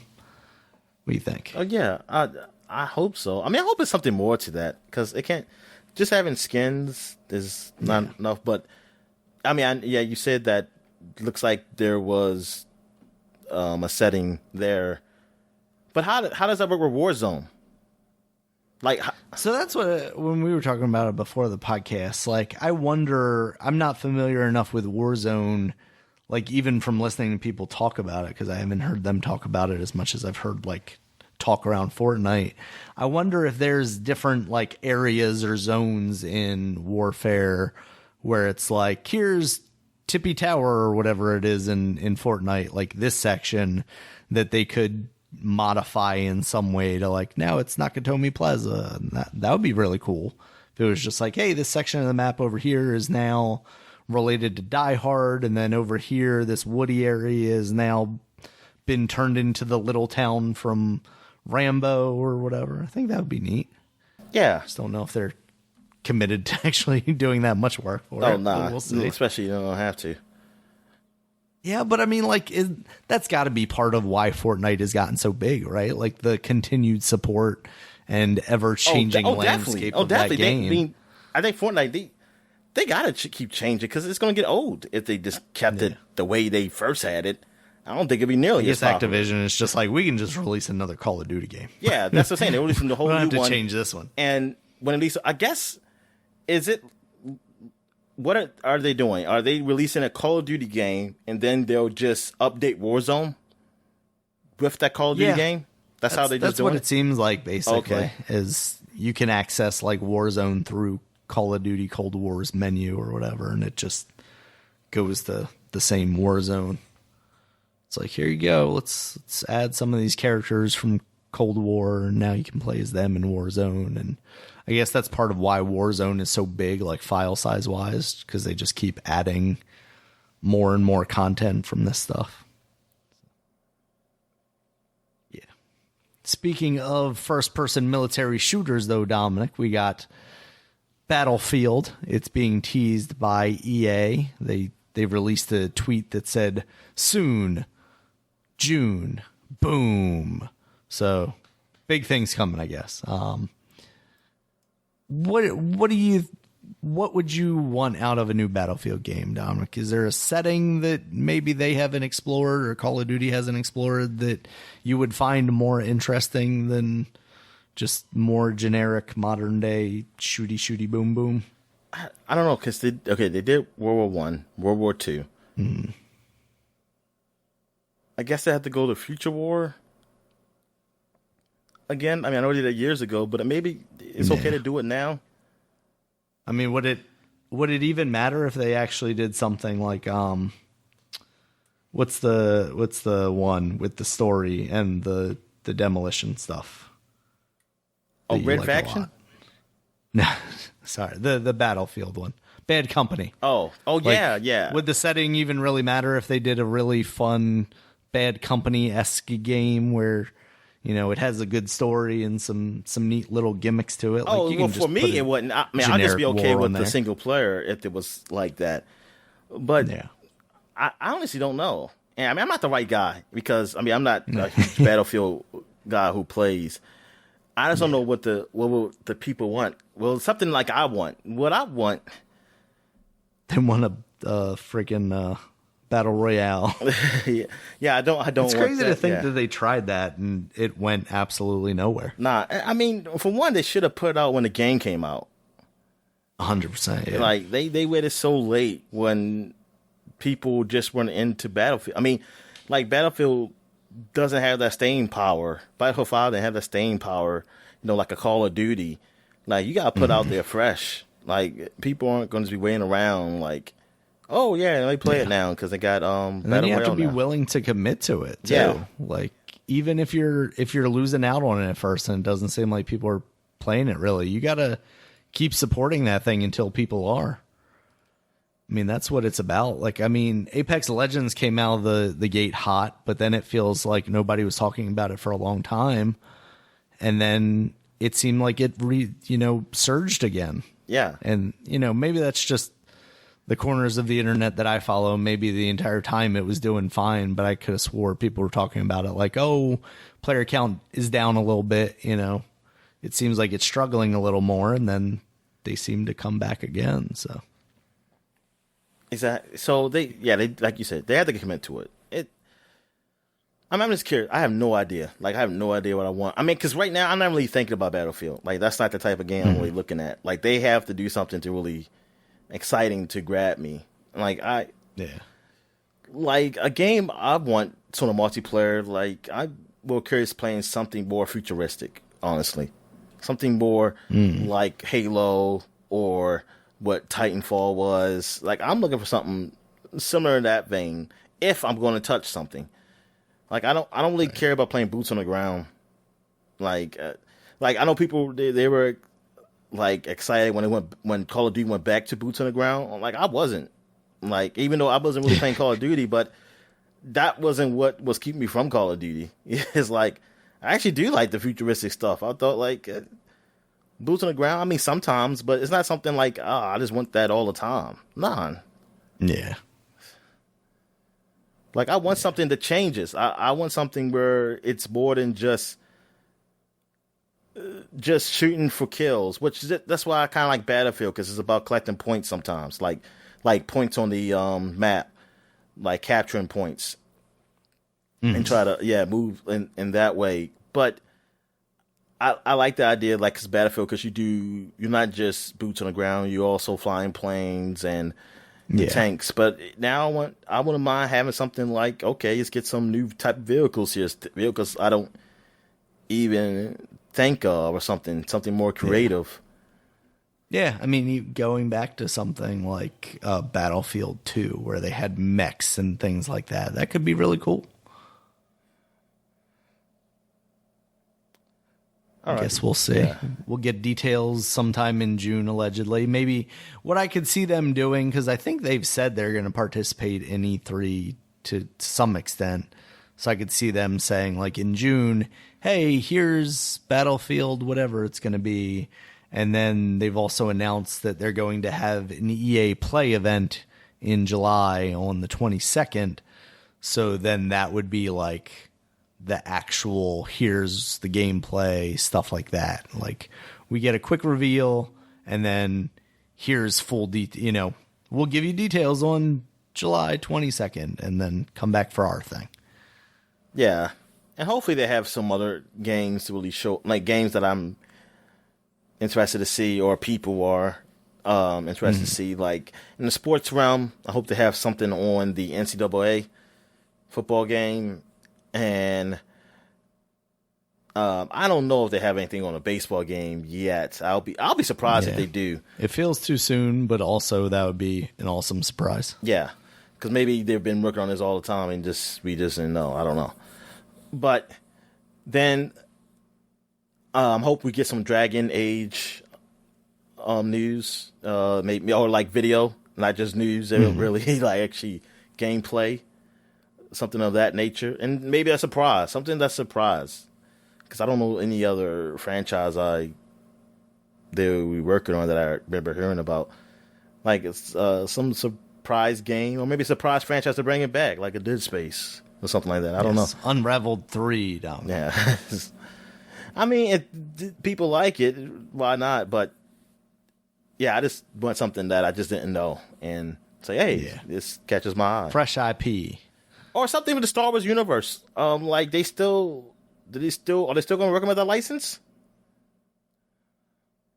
I feel like they've got to be working on a Jedi, Jedi Order 2 at the very least. Or are they doing another Battlefront? Probably not. I feel like we wouldn't hear about it this soon, just because they'd be heads down working on Battlefield. Yeah.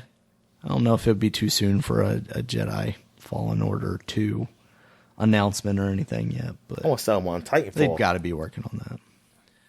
Now we're talking. Honestly, if that's the direction we could go, I'm down for it.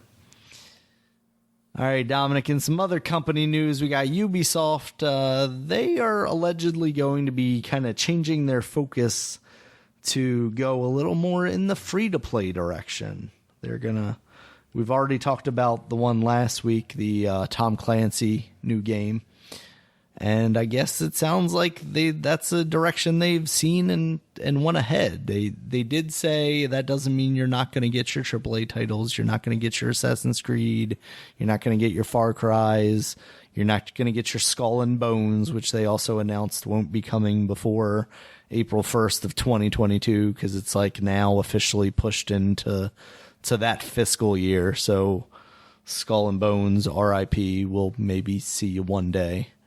But yeah, I don't know. I don't know how I feel about anybody going free to play, honestly. Like, there is some merit to it. Obviously, having a lower bar of accessibility for people to play your games is cool. But along with that, typically comes all the messiness of microtransactions and things of that nature, which kind of scare me off of games. Oh yeah, that is scary. It's I know they said they're still going to put these games out, but they already do microtransactions in this game. So if they would just make the games like they usually do and just release them just that they're free now, I'll be like, okay, good. Like that, I don't have to pay $60 to fucking play the game. Oh, there's still an XP doubler in Assassin's Creed? All right, that's fine. I wasn't going to buy it anyway, but now I can play the game for free. Yeah, exactly. So, and I'm actually more inclined to buy and say, hey, this is the full game. All I paid was whatever the XP doubler was. But, yeah, if they were going to take out that stuff from their games that I buy, then I'm all for the free-to-play, but they not. I don't know. Focus play. I can't help but what kind of free to play games are we talking about here? Yeah, exactly. I mean, there's that, and I'm wondering if this has anything to do with like publishers' apprehension about $70 games, because it's weird right now, right? Like, games are expensive to make, obviously. They're more expensive than they've ever been to make, probably, because you just have so many artists and programmers and everything working on them. And we haven't really raised prices, but now we have only $10, and I say only, but that's whatever. You know, and in some cases, we're now at a price, the same prices we were paying for 64 games and Super Nintendo games and stuff at the time. And I'm starting to hear from games journalists or people in the business a little more like, oh yeah, $70 games, that's not a big deal. You know, $80, $90. I wouldn't be surprised if we got to $100 games. That would be fine. It's not fine with that. No. And I just wonder if like a Ubisoft would be afraid of getting into that, falling into that, and having consumers kind of reject that notion and not being happy about $70. So they're like, what if we just make these like more in the free to play vein, and then, you know, death by 1,000 cuts, DLC and appearances and skins and whatever, add that on top, which aren't necessarily required for the game, but a lot of people will, you know, put money into. I mean, obviously, Fortnite, you look at it, it's not a game that requires you to buy any of these skins to play the game, but people still do it, and they're clearly making a shit ton of money off of it. And it's not even like it's an ad-based game, right? Like, maybe there are billboards in the game that have like Marvel or something like that, and that's, how they're getting these. And the ads are just the skin. You know, where is it from? Yeah, I guess. Exactly. Yeah. But you're not seeing like banner ads in the menus and stuff like that. So they're not just making money off of that. So they must be making money off of these skins. And then I guess subsequent licensing deals, once you get big enough, like, hey, just having a thing that exists, I guess, can make you money. But yeah, I mean, it's clearly a business model that works. And honestly, like, if that's the direction that a Ubisoft goes, even with more of their single player stuff, I'd be okay with that. I mean, there was a time where I was like, I want all the skins, and I still, you know, get jealous if I see a skin that I think really looks cool, but I'm not gonna chalk down $15 for it anymore. Yeah, you know? Exactly. I know that I'm gonna be over this game soon enough that I'm not gonna put that money down just to have a cool thing for the like 2 days I'm actually going to use it. So yeah, it'll definitely be interesting once we actually start seeing what kind of games they're talking about making this, you know, moving in this direction.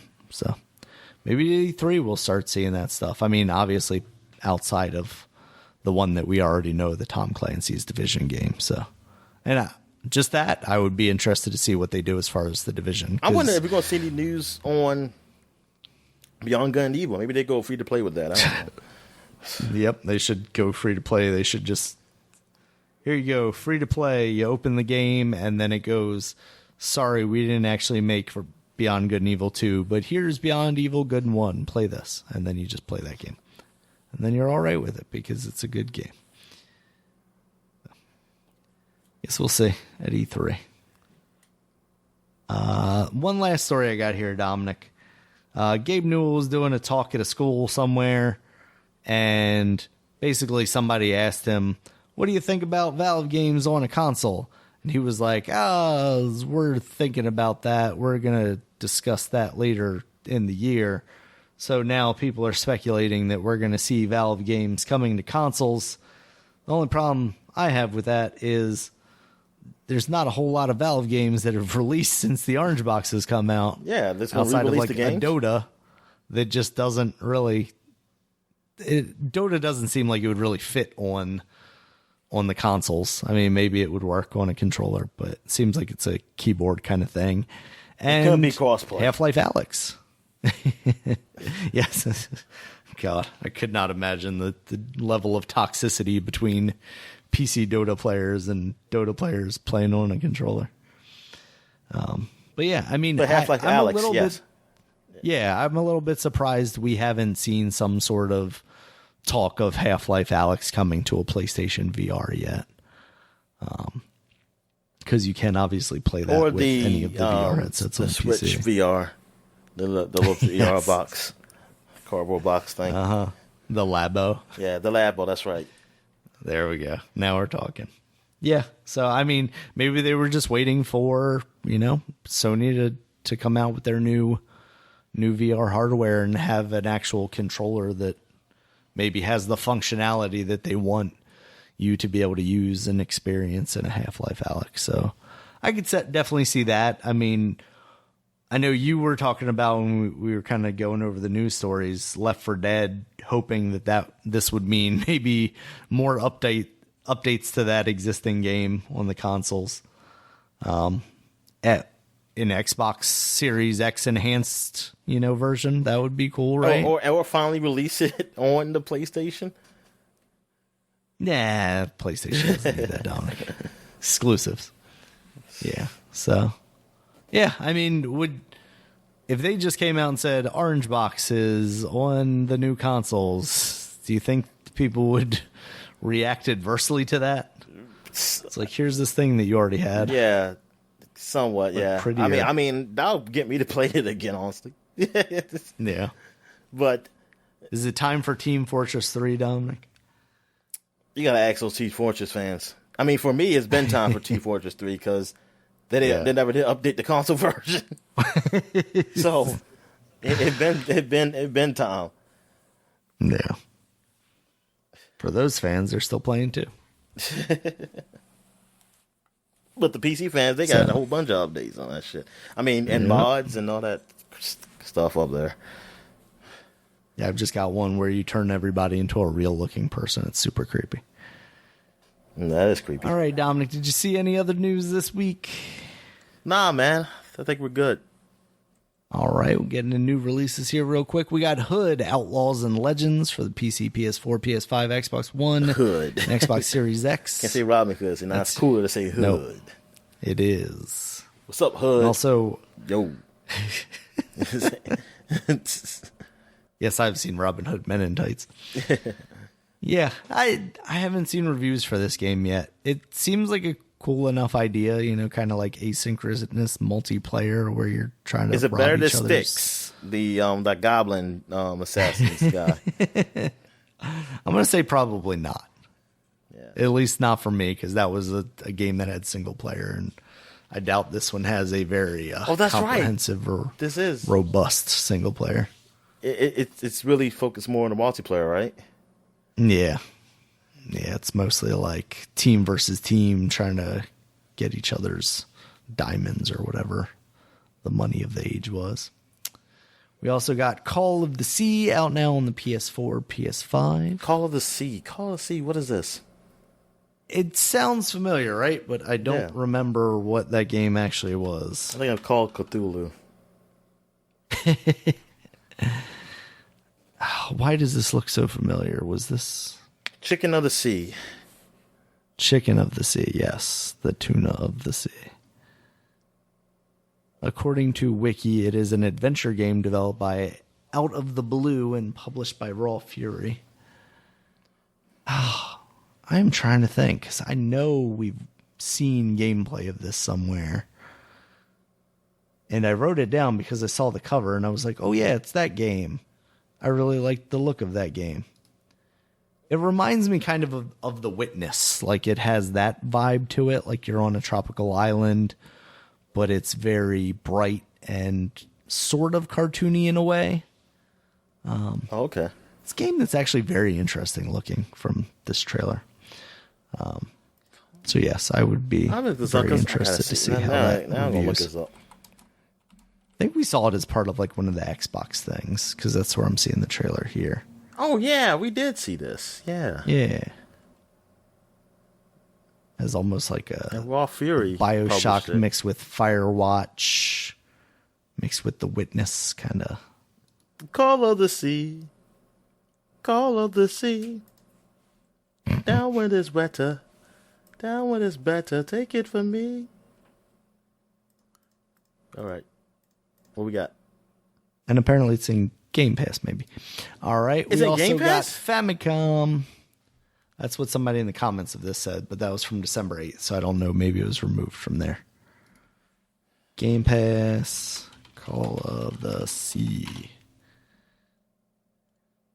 Now available with Game Pass. That was back in December. Damn, now I wish I would have played it. Game Pass. Nope, still on there. Oh, it's still on there. Oh, okay. Yep. On the PC version or both or what? Included with Xbox Game Pass. Okay, I'd so have to just the look and see console. if it's also available on the PC. But definitely part of Xbox Game Pass. So yeah, that looks neat. Hey, the voice actor looks like the actual character. Oh, really? Interesting. He's based on his picture. Sissy Jones. All right, so we got Famicom Detective Club, The Missing Heir, and The Girl Who Stands Behind. Those are two separate ones. Those are the Super Nintendo, basically like Ace Attorney style detective games that are coming to the Nintendo Switch. Exactly. Those look all right. We also got Subnautica now out on the Switch, and we got Subnautica Below Zero out on the Switch, heard good PC, things about this one. PS4, PS5, Xbox One, and Xbox Series X. That's good. That's cool, because you liked Subnautica. Yeah, I did. Right? So, Below Zero. Add some ice in there and just makes it cooler, Dominic. Haha. Yeah. Subnautica seems like a cool thing. Now, that's the one that's 3D, right? Yeah, it's not Abzu. Because that's the one I was confused with, Abzu. Mm-hmm. And then, of course, the big one this week, Dominic, we got Mass Effect, the Legendary Edition, out now on the PC, PS4, and Xbox One. Is it time to revisit Mass Effect? Maybe. Yeah. I mean, if you haven't played it in a long time, yeah, that's probably cool to play that again. Yeah. The visual improvements definitely look nice from what I've seen. I haven't really read too much on what they did as far as controls for the first game. If they change that up at all, I mean, I would imagine they at least added controller itself. Support to the PC. Does it? No, it's like autopilots. Yeah, I know there was an article last week about how the original controls for the Mako is also in there. So, yeah, if you want your nostalgia, how difficult they were, I guess. I'm trying to think back to playing that game originally and whether I was that bothered by those controls. Like, I remember them not being great, but I don't remember them necessarily, like, ruining the experience for me. But I could be confusing it with 2. I mean, yeah, it wasn't great. But I still, for reason, I like rolling around those planets. For some reason, I was like, "Oh man, like I'm on a new planet, and I'm just exploring this terrain of nothingness." Just like real it really was just like nothing. Well, I mean, just like real planets, because apparently that's all it is, especially in our fucking solar system. A bunch of nothing. Like, this is boring. This ain't no damn Star Wars or Star Trek. The hell is this? Yeah, but they travel at light speed to like different parts of the galaxy. Exactly. So. We're still stuck. We're just stuck in this shitty Milky Way. We can't even get past like Planet 3. Well, we didn't get past the moon. Nope. I mean, humans, we send things past it. We got things just got out the galaxy. We got something that just left the galaxy. Flyboy drone. Yeah, we do have that. Not the galaxy. I mean the solar system. My fault. Yeah. Yes. But yeah. Milky Way stuff. Yep. It's crazy. Yeah. Yeah, but Mass Effect, yeah. I mean, I want to play it again, but it's other games that hold me over, you know. Mm-hmm. Until maybe until it shows up on Game Pass. Yeah, Game Pass, yeah, on or like through EA Play. Oh yeah, because it'll be part of Origin, so yeah, EA stuff. So yeah, it's very likely that it could show up on there. Let's say within 6 months or so. Usually it's 6 months. I know with really Madden, quickly. it's like that. Mm-hmm. Now, I don't know what they would do for a game like this. Like, how long did it take for the Jedi Order to get on? It feels like it was maybe about a year. Yeah. I feel like it came out, like November the year before last, and then was on there about then. Maybe January this year. So. Yeah, it definitely took a while. So I could see that. But yeah, there are plenty of games, Dominic. So, all right, you got anything else for the week? Nope, I'm good, man. All right, thank you guys as always for listening. Check us out on Twitter. Dominic is at DStallworth5. I'm at RegulusMB. Podcast is at SupaPod, SupaPod. SupaPod.com is the website for the podcast. It has all of our previous podcasts, as well as links to all the places you can find us outside of that website. YouTube has video versions of podcasts, has gameplay underneath of them. You don't get to see our beautiful mugs, but it's probably for the best. And iTunes, Stitcher, Google Podcasts, Spotify, any of the places you can listen to podcasts, you can continue to listen to us. So thank you for listening. Check back next week. All right, see you.